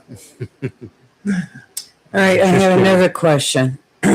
You also talked last night about the possibility of hiring a project manager for the city. So the city has project managers that help manage those processes, as far as the building processes and things like that. And I think the thought process there is that with all the potential building with the 400 acres, we're going to need somebody else to do that. Somebody more or less just like that's their job, Right. is to deal with all the new build versus the Yeah, remodel. and we have some project managers now, Right. but I mean, we're talking about, we've annexed some property, which was a little bit contentious. Yeah, we talked about that with What? the Really? senator Friday. Yes. Yes. I mean, but anyway, Right. we've annexed some property that we're expecting several thousand homes to be built in the next. Oh no, I was thinking of the base. Okay, you No. annexed some new property. Yeah, we had the Blue Creek Road annexation. That's right. Yes. Yes. And then yes. we've annexed some up around where the 400 acres is, that they're probably going to build The multi-sports center. on the outskirts of that. Right. The Right. city has annexed those. Then you decided to go to the someplace on the edge Interesting. of the universe. I think it's described as by one of somebody I know, right out of Holly Ridge, Yeah, that 25 was. miles to the south of Jacksonville. But that's all base property, Well, so I mean, I understand that. But so one of the things that's kind of driving this that I think is really important for people to understand is that that one of the things the cities has entered into an agreement to help the base work on their water lines and things like that, which is good for the city, but it's also good for the military because it's more cost effective for them to do that than to get a contractor to do that. So that's part of the reason that that they're looking at doing that annexation. Because the city, because you as city taxpayers, you don't want somebody outside. You don't want our folks going outside the city and providing services unless it's an emergency. And so that's probably what's driving. So the base or the Marine Corps would take care of the expenses for that, right? Yeah, they would incur, and it saves them money. It makes them more efficient. It helps the city offset some of your tax dollars that are going to provide services. So it's really a win-win situation that we could have to do that. Plus because it increases our per capita, it impacts our ability to get PAL funds and work on the streets, and because even though there's people that live on the base, they come off, they go to Walmart, they go to They pay sales tax. yeah. Yes. Well, and they use our roads, and they do. And so this is an opportunity for us to mitigate some of those costs. We couldn't. Everybody who lives aboard base, we couldn't just assess them a fee. Rayford, What? you're starting something. Well, have you talked about it since you've been on the council? Do you know of any conversations, any plans of maybe asking our state legislators to help us increase sales tax a little bit? That's been a talk for 10 years? Forever. Forever. Yeah, part of it is the distribution between the city and I knew the that county. was going to come up. Yeah. And trying to focus on, there's, based on the square footage. I think I said this before. Based on the square footage, there's $80 million worth of sales tax revenue that comes back to Onslow County. Based on square footage, if you just take square footage and divide it into 80 million of the businesses. Mm-hmm. about $60 million of that is generated in Jacksonville compared to Right. the rest of the county. And so we only get about $15 million back of that because it's done ad valorem. Right. And so how can we, Grab out some more of that back. and we're talking about the sports complex, I and was going to bring that up. It would pay for that. well, and it would help pay for Right. that. And of course, based upon the estimates right now, is that would generate about $4 million in tax revenue for the city and the county if that sports complex was completed. Mhm. And so that reduces the burden on The taxpayers. you as a Right. taxpayer. Right. All right. I have another question. I wrote down this whole list last night, then left it at home. But okay, going back to 1038, that bill that has caused so much Grief. grief and so much division amongst everybody. Last night, I heard the city manager, Josh, say that because there was a lot of discussion about the last meeting that was very contentious. And it brought me up off the couch at one point. But there was a vote taken to redraw the ward system. And there was a lot of talk afterwards about that vote being illegal because it was not on the agenda, et cetera, et cetera. Last night, I heard your city manager, Josh, say that the attorney did some checking and et cetera, and there was nothing wrong. Everything was fine with taking the vote. So explain that. Is that me? Good Lord. Well, you're asking me to explain something that's kind of over my head, you know. Oh, okay. And Well- because I mean, really, you know, I mean, understanding as the city attorney is going to give us advice, Right. and whether it was a valid change or not is really a discussion with the city attorney, not with me, because you know, I tell people all the time I paid for law school, Yeah. but I am not a lawyer. But what I'm saying is the city attorney last night said there was a lot of talk about it and that the city attorney checked and it was within guidelines. So the vote stands to redraw the lines. I think that's correct. Yes. Yes. And now I wanted to ask you this. Our state legislators decided to take that bill and put it up for a while. They displaced it, which means they took it out of the committees. They more or less, like I described it, put it in a shoebox and put it up on a shelf. So why do anything right now? Why not just let everything rest? And if you do redraw lines, this is a two-part question, aren't we still under violation of the federal law with that Louisiana versus Calais? Well, during that contentious meeting, there was a couple things that I said. One is that House Bill 1038 was the safest way. Yes. Because it takes the liability off the city. Right. And you as taxpayers don't want to pay for lawyers. No, I don't. And lawsuits. And so, in my opinion, you know, looking at all the facts, that was the safest way that we could. I agree at this moment. Yeah, Just I do it agree. so there are no wards and everybody is elected at large. Because the decision that we talked about in 1986 didn't result in a court order to tell us that we had to do wards. No.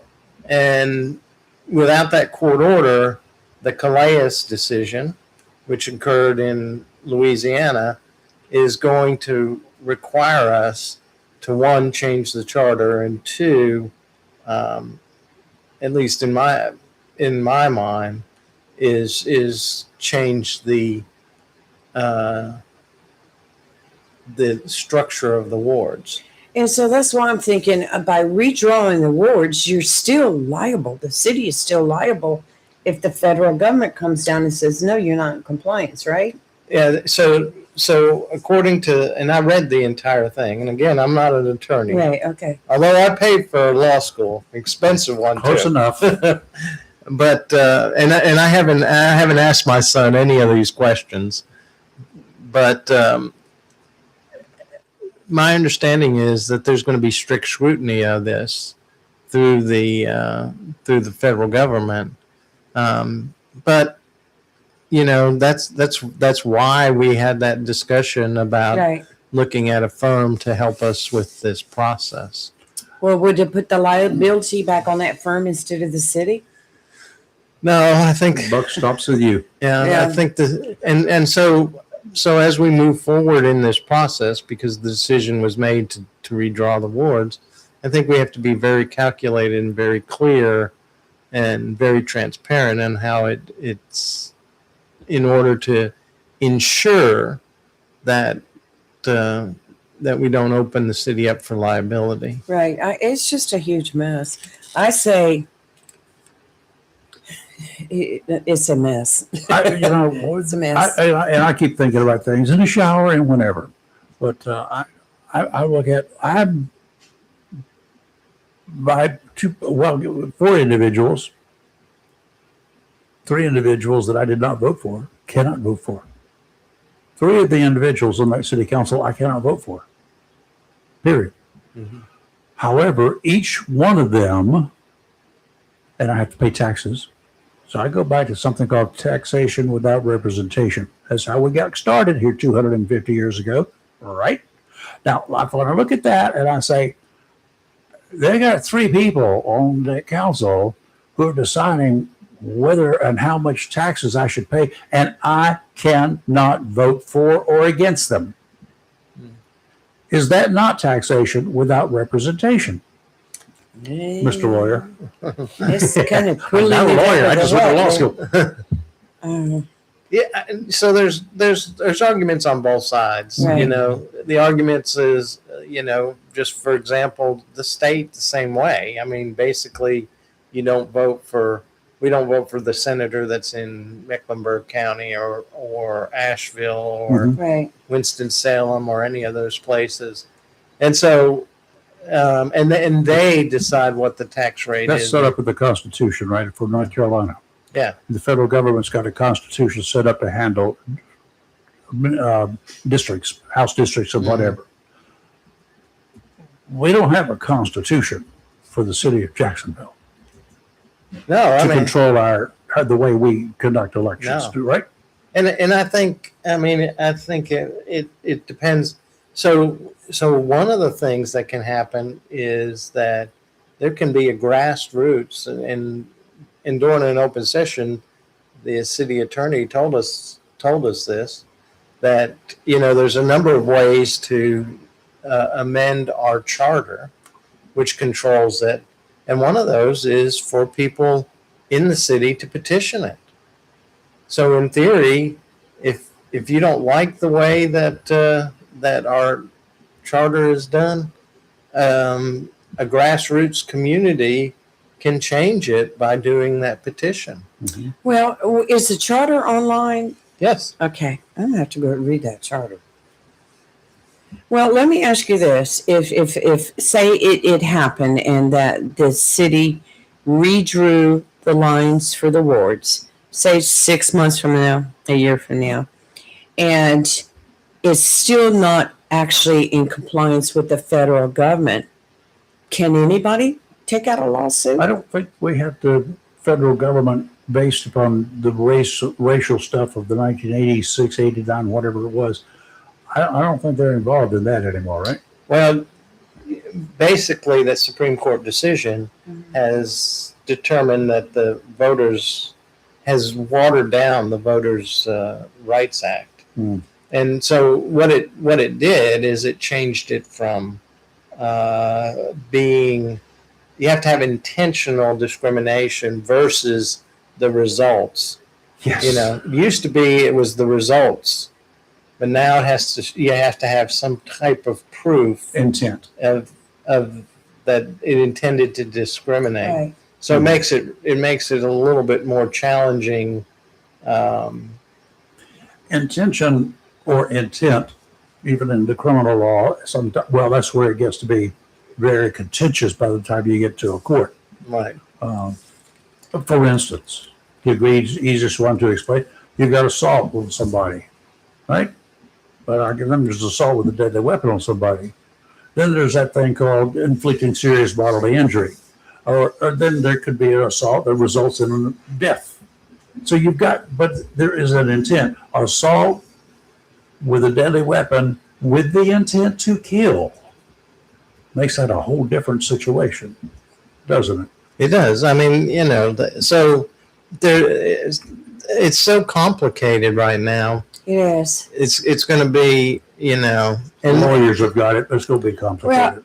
and that's an important point is that we have to look to the city attorney and we have to look to She does a good job. and yeah, she does.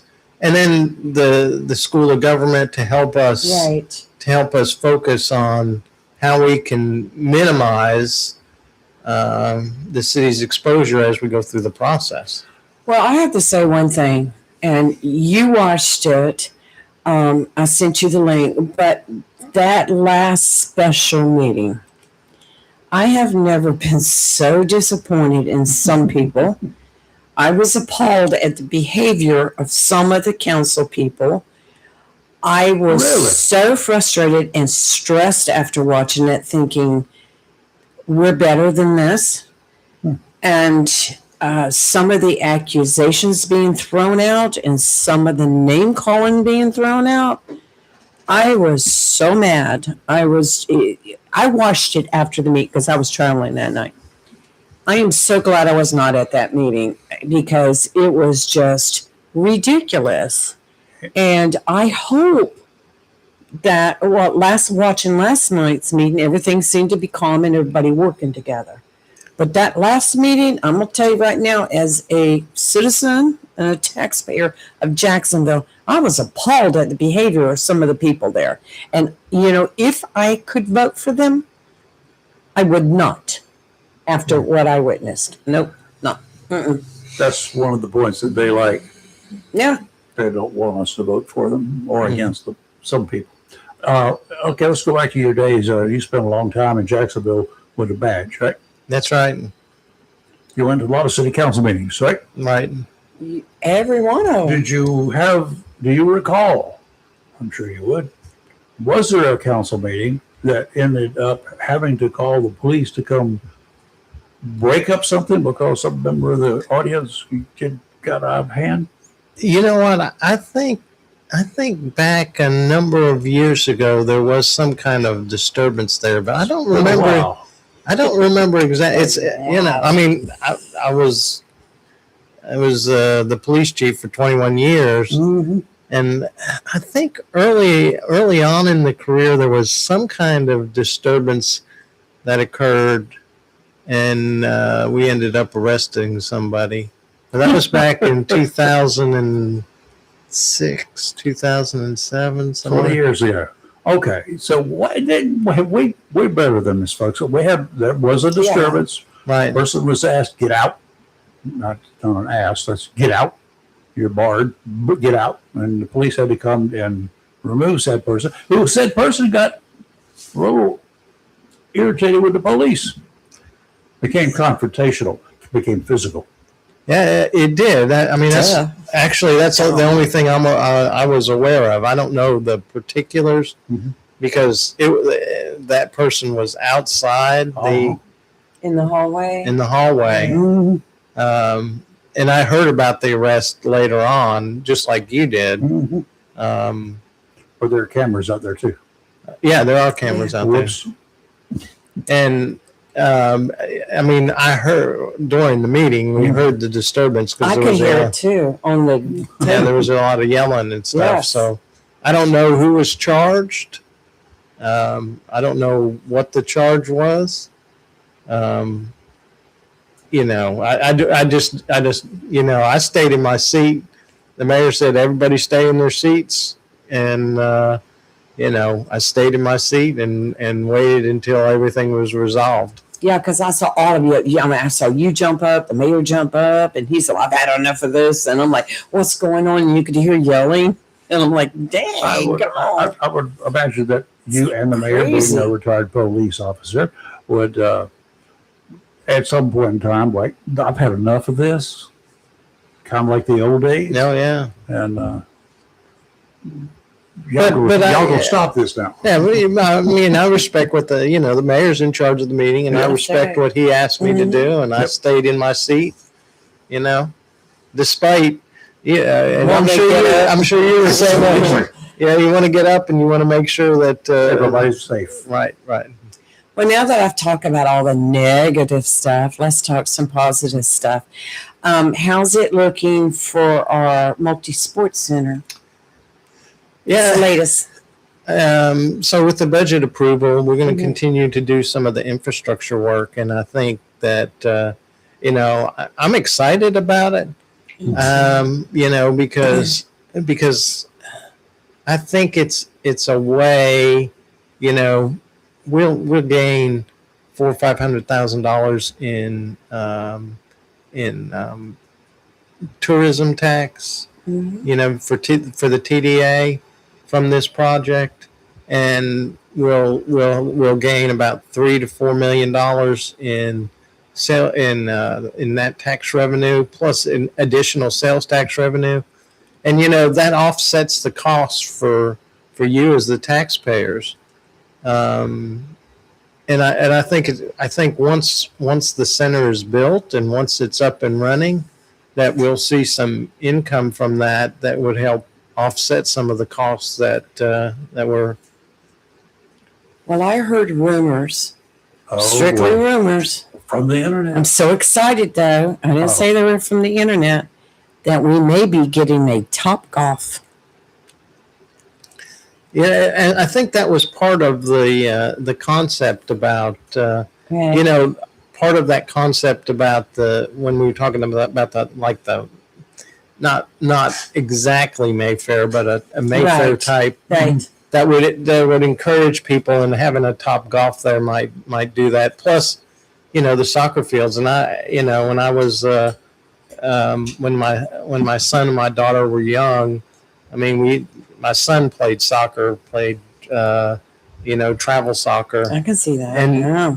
and of course we would drive to Wilmington, or we would drive to Raleigh, and we went to South Carolina, we went to Virginia to play, and I mean, it was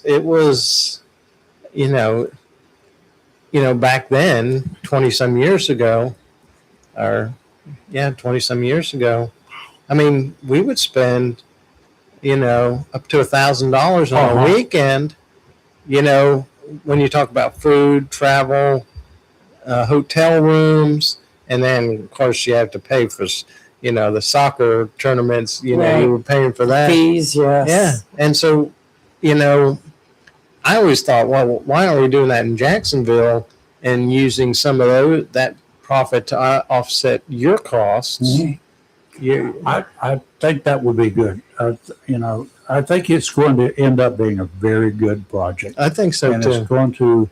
it's got a good location. Oh God, I was dreading some other possibilities, but that was central, fairly decent roads and stuff to get there. The infrastructure is sort of there with some modifications coming. And why are we sending folks to do Marine Corps balls in Wilmington Exactly. and Morehead City? Exactly. In Wilmington, when I lived there, they look forward. The people and the hotel, the Hilton. Love the Marine Corps ball. Not only that, Mike, but we've had opportunities in the past, over the last 10 years, I would say, to bring like a president here, vice president, but we didn't have a place big enough to hold a rally. Well, they went to Duplin County. That was okay. Went to Duplin County, Keensville, to their big auditorium there. Yeah, I went there several times, but there's so much opportunity for us here. Well, I mean, not just that, but volleyball tournaments, basketball tournaments. Yes. And of course those tournaments bring folks in, improve our sales tax revenue, right? And that offsets the cost for you on your property taxes. Yes, it does. Yes, it does. At Wilmington, there used to be a group there, the recreation department for Wilmington. They handled it, but these guys could go everywhere. Guys are men and women, in my terminology, because they had a female boxing team, they had a male boxing team, and these folks competed everywhere. We don't have one here.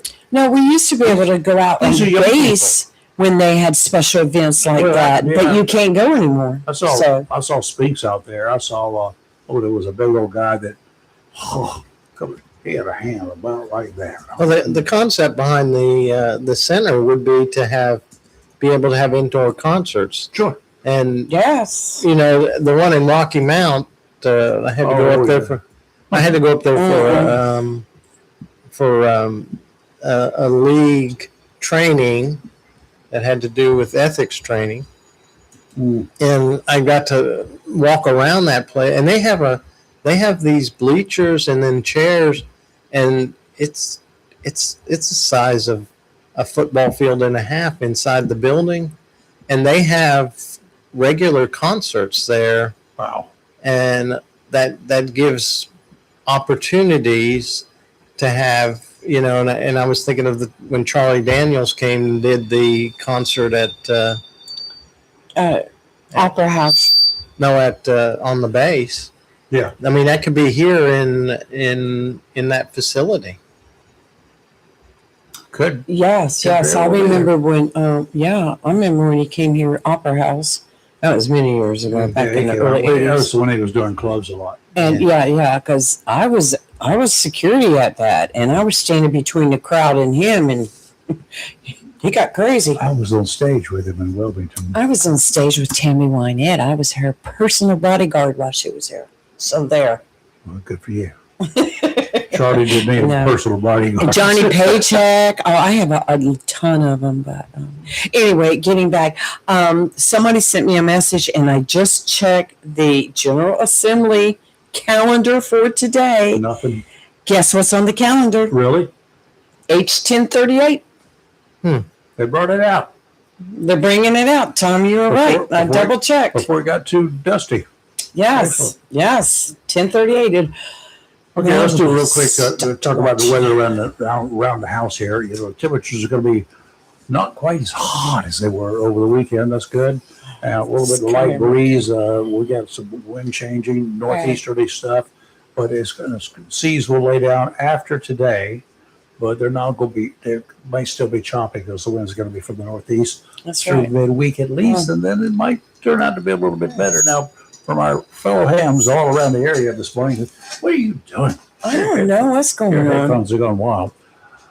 Anyway, our fellow hams around the region, speaking of the ham radio operators, ones over here, we got to get our city councilman. He needs to I'm get. sure he has lots of time on his It hands. won't take him much. He's so time. busy with the city council right now. He could do this. Well, y'all got a meeting this week? No, You done for the week? Congratulations. See, you could spend this week, and by the end of this week, you could get yourself a technician's Congratulations. license, and you can get on and talk to all of us. But anyway, Lee this morning reported into 69 degrees. It's 5:30, I think. It is before 5:30. I came on early, didn't I? 69 degrees, 91% humidity, 30.08 inches of mercury, and light southerly winds. Winds were all over the place this morning. Different folks here checked, but everything was light and it was variable, 2 to 3 miles an hour. Emerald Isle had a little breeze going at night at about 6 to 8 miles an hour. Richard, over there in Maysville, 69 degrees, 94% humidity, 30.09 inches of mercury, cloudy, and he could see forever, 8.7 mile visibility. And Joe from the Burrows, Joe checked in 71 degrees there, 98% humidity. He had my favorite caliber of rifle at 30.06 inches of mercury. And over at Emerald Isle, it was 72 degrees. I haven't seen his picture yet, but he had a gorgeous picture of the moon yesterday coming up. Yes. Moon was coming. The moon was setting. I forgot which it was, but it was coming up. Picture of the moon. It was a bright moon. It's early morning, so. James over in Bladen County, 71 degrees and muggy. In Crew, Virginia. Why? I don't know. 2,200 people. Michael has. I've been to Cruise, Virginia. Little. Yeah. You and 3 other people, right? That's right. That's right. Did you have to audit the police department? When I was with the state police, we flew medevac missions. Yeah. Yeah, they ended up at a Crew. I never heard of Crew until Michael up there started checking in. 69 degrees. It was foggy there this morning. And our buddy Craig over in Richland, 71 degrees, mostly clear. Dale checked in from River Bend, 69 degrees and really humid, 29.99 inches of mercury. And our other Lee checked in from West by God, Virginia, Matoka, West Virginia. He's camping again. He was camping, 66 degrees and partly cloudy. Ward and Cedar Point, 72, 95% humidity. You know how nasty that is. Randy on his golf cart riding around up there in the Southwest community with his friends and making new friends all the time. Brought one of them in the other day. He came in to talk to us. Yes. So I talked to him. 69 degrees. And in Acorn Forest, Will had 70 degrees. Brian had 70.9 degrees in the Borough. And Ken in Oslo Bay had 71.4 degrees and 96% humidity. Like I say, light winds everywhere. I appreciate all these guys getting up early in the morning. They love to get up and just check and chat with each other. So took advantage of it, started something around their chatting time. And if something happens, we know that we can all communicate with each other, and we have direct contact with the National Weather Service. Absolutely. So they will depend upon what we give them. But anyway, what do you see? What if you do the crystal ball routine with the ward system? You guys going to do outside folks, or you going to try to do it yourselves, or what? Well, I think the consensus is to get some outside advice. Professional team to Yeah, come in. I think that's what the consensus is. Well, the whole thing is the fact that we have such a unicorn with the base being part of the wards. And I'd like to have somebody who's experienced at that come in and offer opinions, Yeah. solutions. And hopefully we can navigate this whole situation.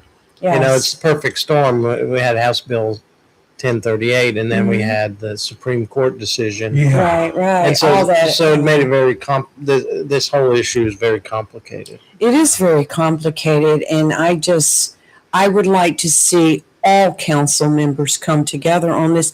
And it's just like what was said at that meeting. Y'all didn't ask for it. This happened. It was thrown in your laps. Not saying it's a bad thing or a good thing or whatever, but it is what it is, and work together for a resolution that will make everybody happy. But unlike Rayford, there are 3 people on the city council that I can't vote for. I have no say-so on their actions. Well, kind of do, but, and I would like to see an election system where we as citizens of Jacksonville make a decision on who we want on the city council. We should be able to vote for all positions. I just my can thought. see, and I don't know if there's a way around it with the legal system and the elections laws, because they're really confusing. I can understand having people, it's kind of like policing. You like to have sometimes people assigned to a certain district. Right. I can see individuals assigned to or only being elected from an area, not by just the people there, but they have to reside there and be elected by everybody. Right. And That would be hard to do, but I think it could be. I think I looked into it one time because somebody else did it somewhere else and it was legal. And I will say in response to, I've heard a lot of, well, you live in the 3rd district, you're only voting for a congressman that represents the 3rd district, but you have other congressmen in North Carolina that are representing North Carolina going up into the federal government. Why can't you vote for them? I find that a city municipal election is a whole different thing than voting for a state senator, a state house, or voting for a congressman, a United States senator. I mean, this is us in the city. And again, there's this thing called the North Carolina Constitution. That's right. There's a thing called the U.S. Constitution. Yeah. You got a lot of issues if you want to try to do anything Right. against them. I'm just sorry. They're carved in stone. I'm just sorry that all of this has created such division. And I'm sure in the end, it's all going to work out and everybody's going to come together. And Miss We're all America going to go says we're camping gonna- together. and We're going to roast marshmallows. And Tehran's going to blow us up. What? We're gonna roast marshmallows? We're going to roast marshmallows. We're going to sing Kumbaya, my lord. No, we're not. Can we do? We're going to be good. Can we do that stuff you put that chocolate on? Marshmallows. Oh, s'mores. Of course. Yes. You know, I they mean, got you know- packages of that now. You can buy it as a kit. Oh, really? God, Yes, they have it now I prepackaged. I saw that and I said, I got to do that, and I haven't done it yet. I just need a fire pit. I need to make a I got one fire out pit. there. I could do that in the city. I got a fire pit we could burn. Yeah. We've never used it yet. You can do a fire pit, Right. but there's Yeah. well, you can. It's just got to be. Right. Because you can have charcoal grills and For stuff. a reason. You can't burn your trash in it. There's no evidence disposal. You can't do that. They don't catch it. No, I would never do that anyway. I would, because be my luck, a wind would come along and set the woods on fire, and then But you- Tallman be coming down I putting know the where cuffs you on live, me. so you'd be blaming the mayor. Be his fault. He's at the top, right? Well, you know he lives next door to the district attorney, so. Anyway, okay. I think if the city gets past this huge hurdle right now, things should start to settle down, and we can focus on our multi-sports complex. Oh, I wanted to ask you. Now, the city is building that. Is the county involved in it? Are they given any So money? they've done a resolution, and we need to have some discussion about how they support that, because I mean they're going to have quite a few They benefits. don't get Yes. tax money. So I said sales tax money. $3.9 million or $4 million for the city. The county is going to get the same. Plus, they're going to get the sales tax revenue. They're going to get occupancy tax. Well, are they actually involved in it right now? We've had some discussions with them, and I think Okay. those discussions need to continue so Right. that I would hope that they would be part of that, because it's going to impact. It's going to Would you impact. hand me those other? Can you reach across the It's not table? bad. They're going to go away just a minute. I'll readjust them. We're almost off. Okay. Okay. So they're gonna. I feel sure, since they passed that resolution, that Well, they're what gonna was the resolution? the resolution was to support the sports complex. Mhm. Okay. I was just wondering, because I know a long time ago there was talk about No specifics, going sir. into, no specifics, and I was just wondering where it stood at now. Well, it's good for them. It's good for us. It's, course it it's is. good for our community. Right. There's a lot of positives to moving the project forward, and ultimately, what I look at is ultimately it's going to reduce our tax. It's going to reduce our tax burden on our citizens.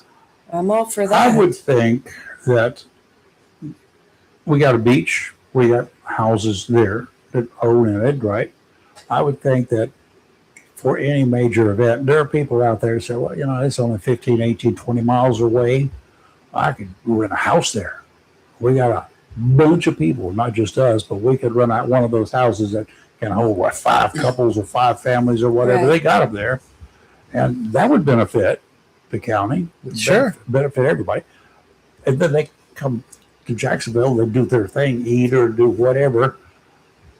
And even if they're at the beach, they may want to go to places like a shopping area as soon as we get the mall up and running again, which I'm asking another question. But then over at Heinz Farm or any other locations that we've got, Well, that I'm might excited interest about. them. I'm excited about the Marine Corps Museum. Absolutely. Oh, Because all of that's going to bring It- nothing I mean, but income. Today's kind of some overcast. Right.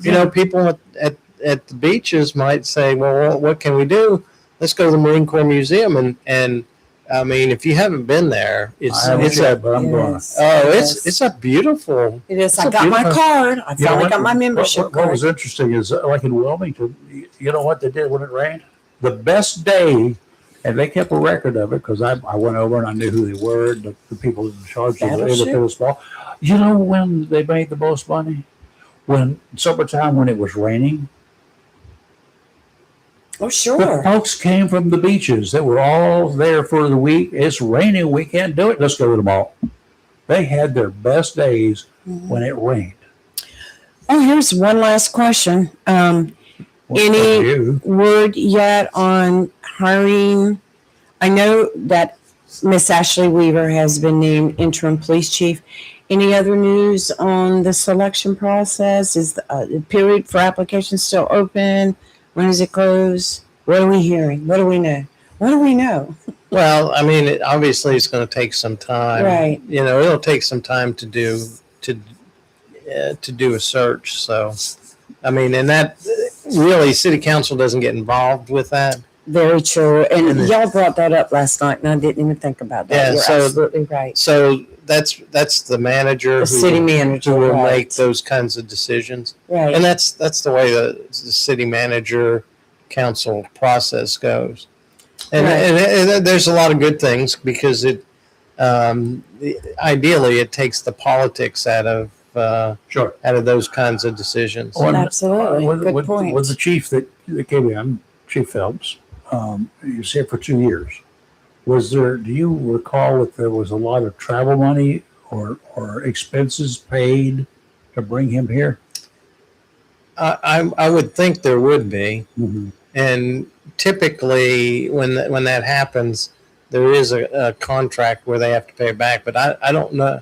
I mean, of course 21 years ago, they paid to bring me here. But at that time, it cost about $222. Right? Yeah, a U-Haul. A U-Haul. So so I don't know exactly what what those arrangements would be. That would have been through the HR department, and I wouldn't have known. Well, here's a question. Since you were the public safety officer for Jacksonville, Director. the big guy, the police chief, did you have to sign a contract when you took the job? You know, I signed a contract for 1 year when I came there, Really? and then I never signed a contract after that. Right. Huh. Interesting. And I don't, I was trying to remember, you know, because, you know, a lot of water over the dam Yeah, in 20 years. Yeah. changed. And I don't remember exactly what that contract said. I mean, and the way my wife likes to purge stuff. You go, girl.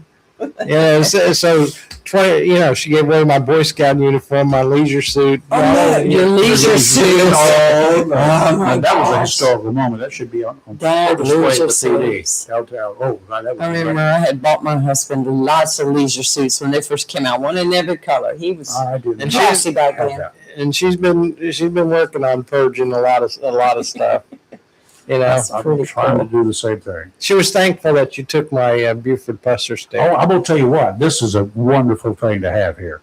Oh, and besides, I figured there may be a time I'm ready to use this. Not for Take real that to a action, city but council meeting. I was only kidding. That no, was a that's bad not a joke. weapon. That's a That's crutch. bad joke. That was a I've bad already joke. checked with the law. That's nothing but a crutch for me. I have a bad leg and I got a Mhm. brace on. Yeah. Okay.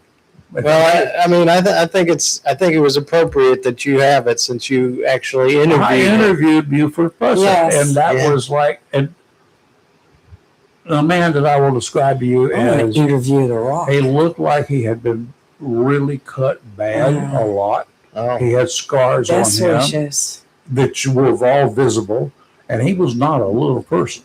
to Chief Mike Yanero. Yeah, Best wishes, Buford Pusser. Pusser. I had to do that slowly. Yes.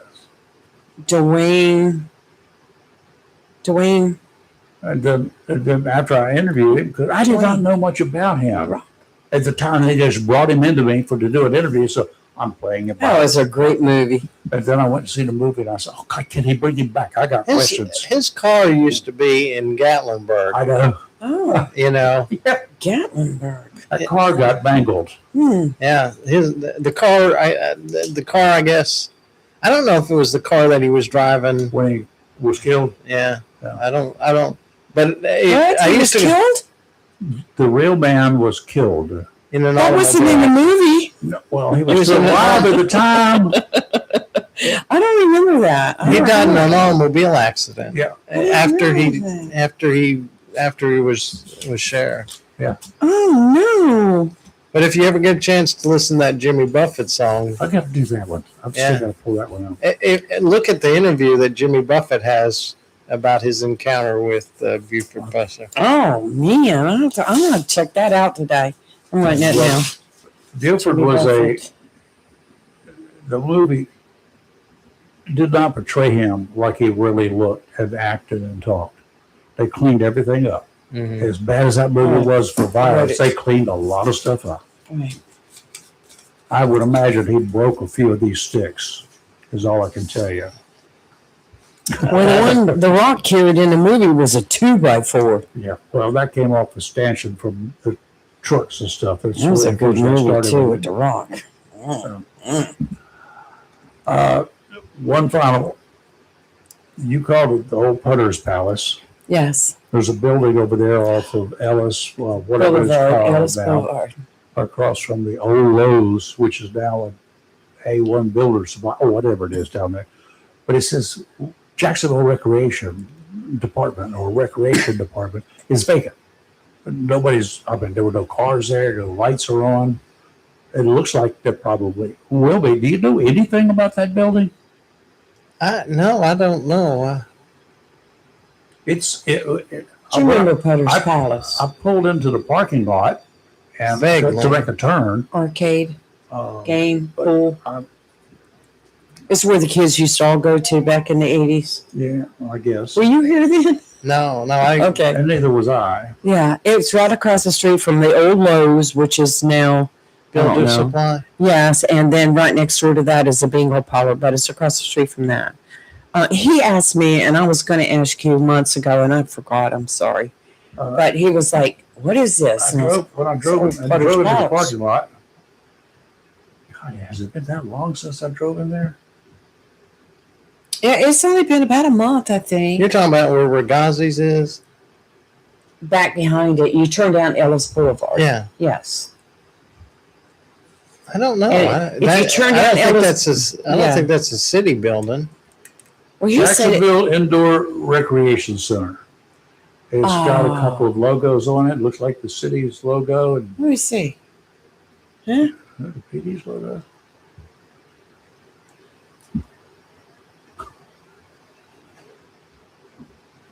No, it says CENC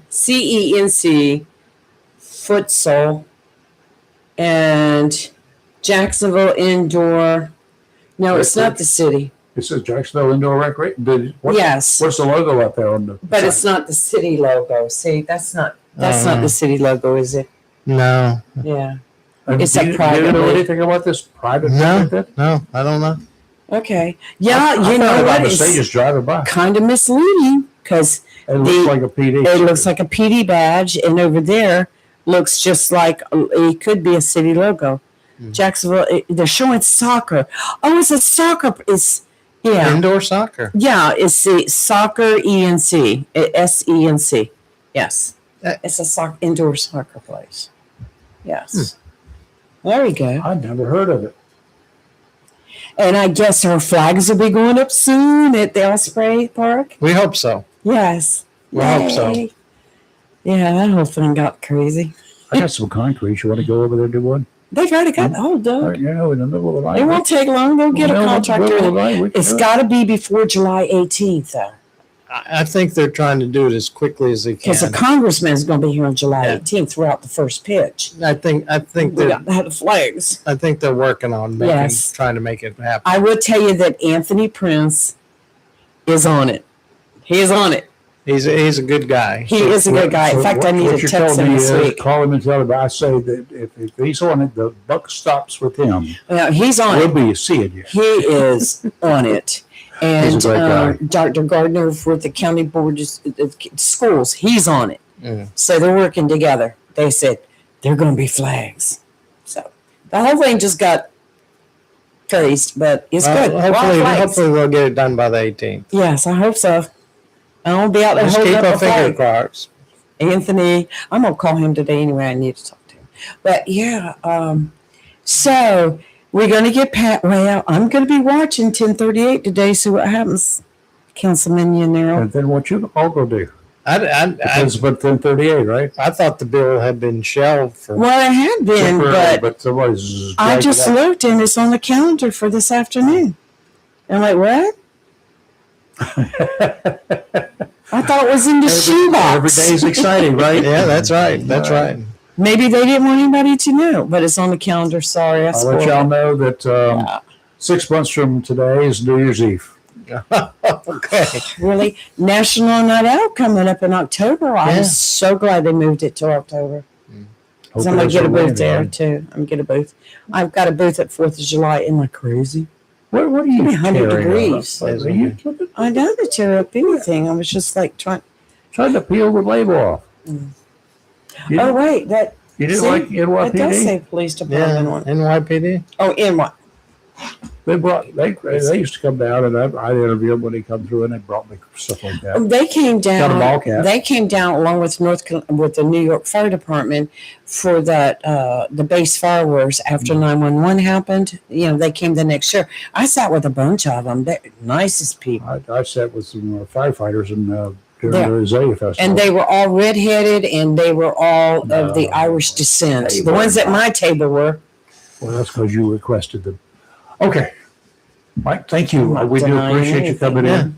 It's Right. always a pleasure. Thank you for catching us up, and And then what things change while you're here, we'll have to find out again. thank you for Sure. catching us up and discussing all this. And I sure hope things settle down. And Well, I think they will. I think so they too. will. Because I think What are they gonna everybody do for excitement if knows. they settle down? I mean, that's kind of like boring, right? We got fireworks coming up on the 4th, you know, so Yes, this yes. weekend, that's exciting. Yeah. That's exciting. This Can't wait. weekend. So, let's get ready for it. No, but thank you for all this information because I was watching it last night. I took down all these notes, then left it. So I was remembering as we were going on. But interesting, you know.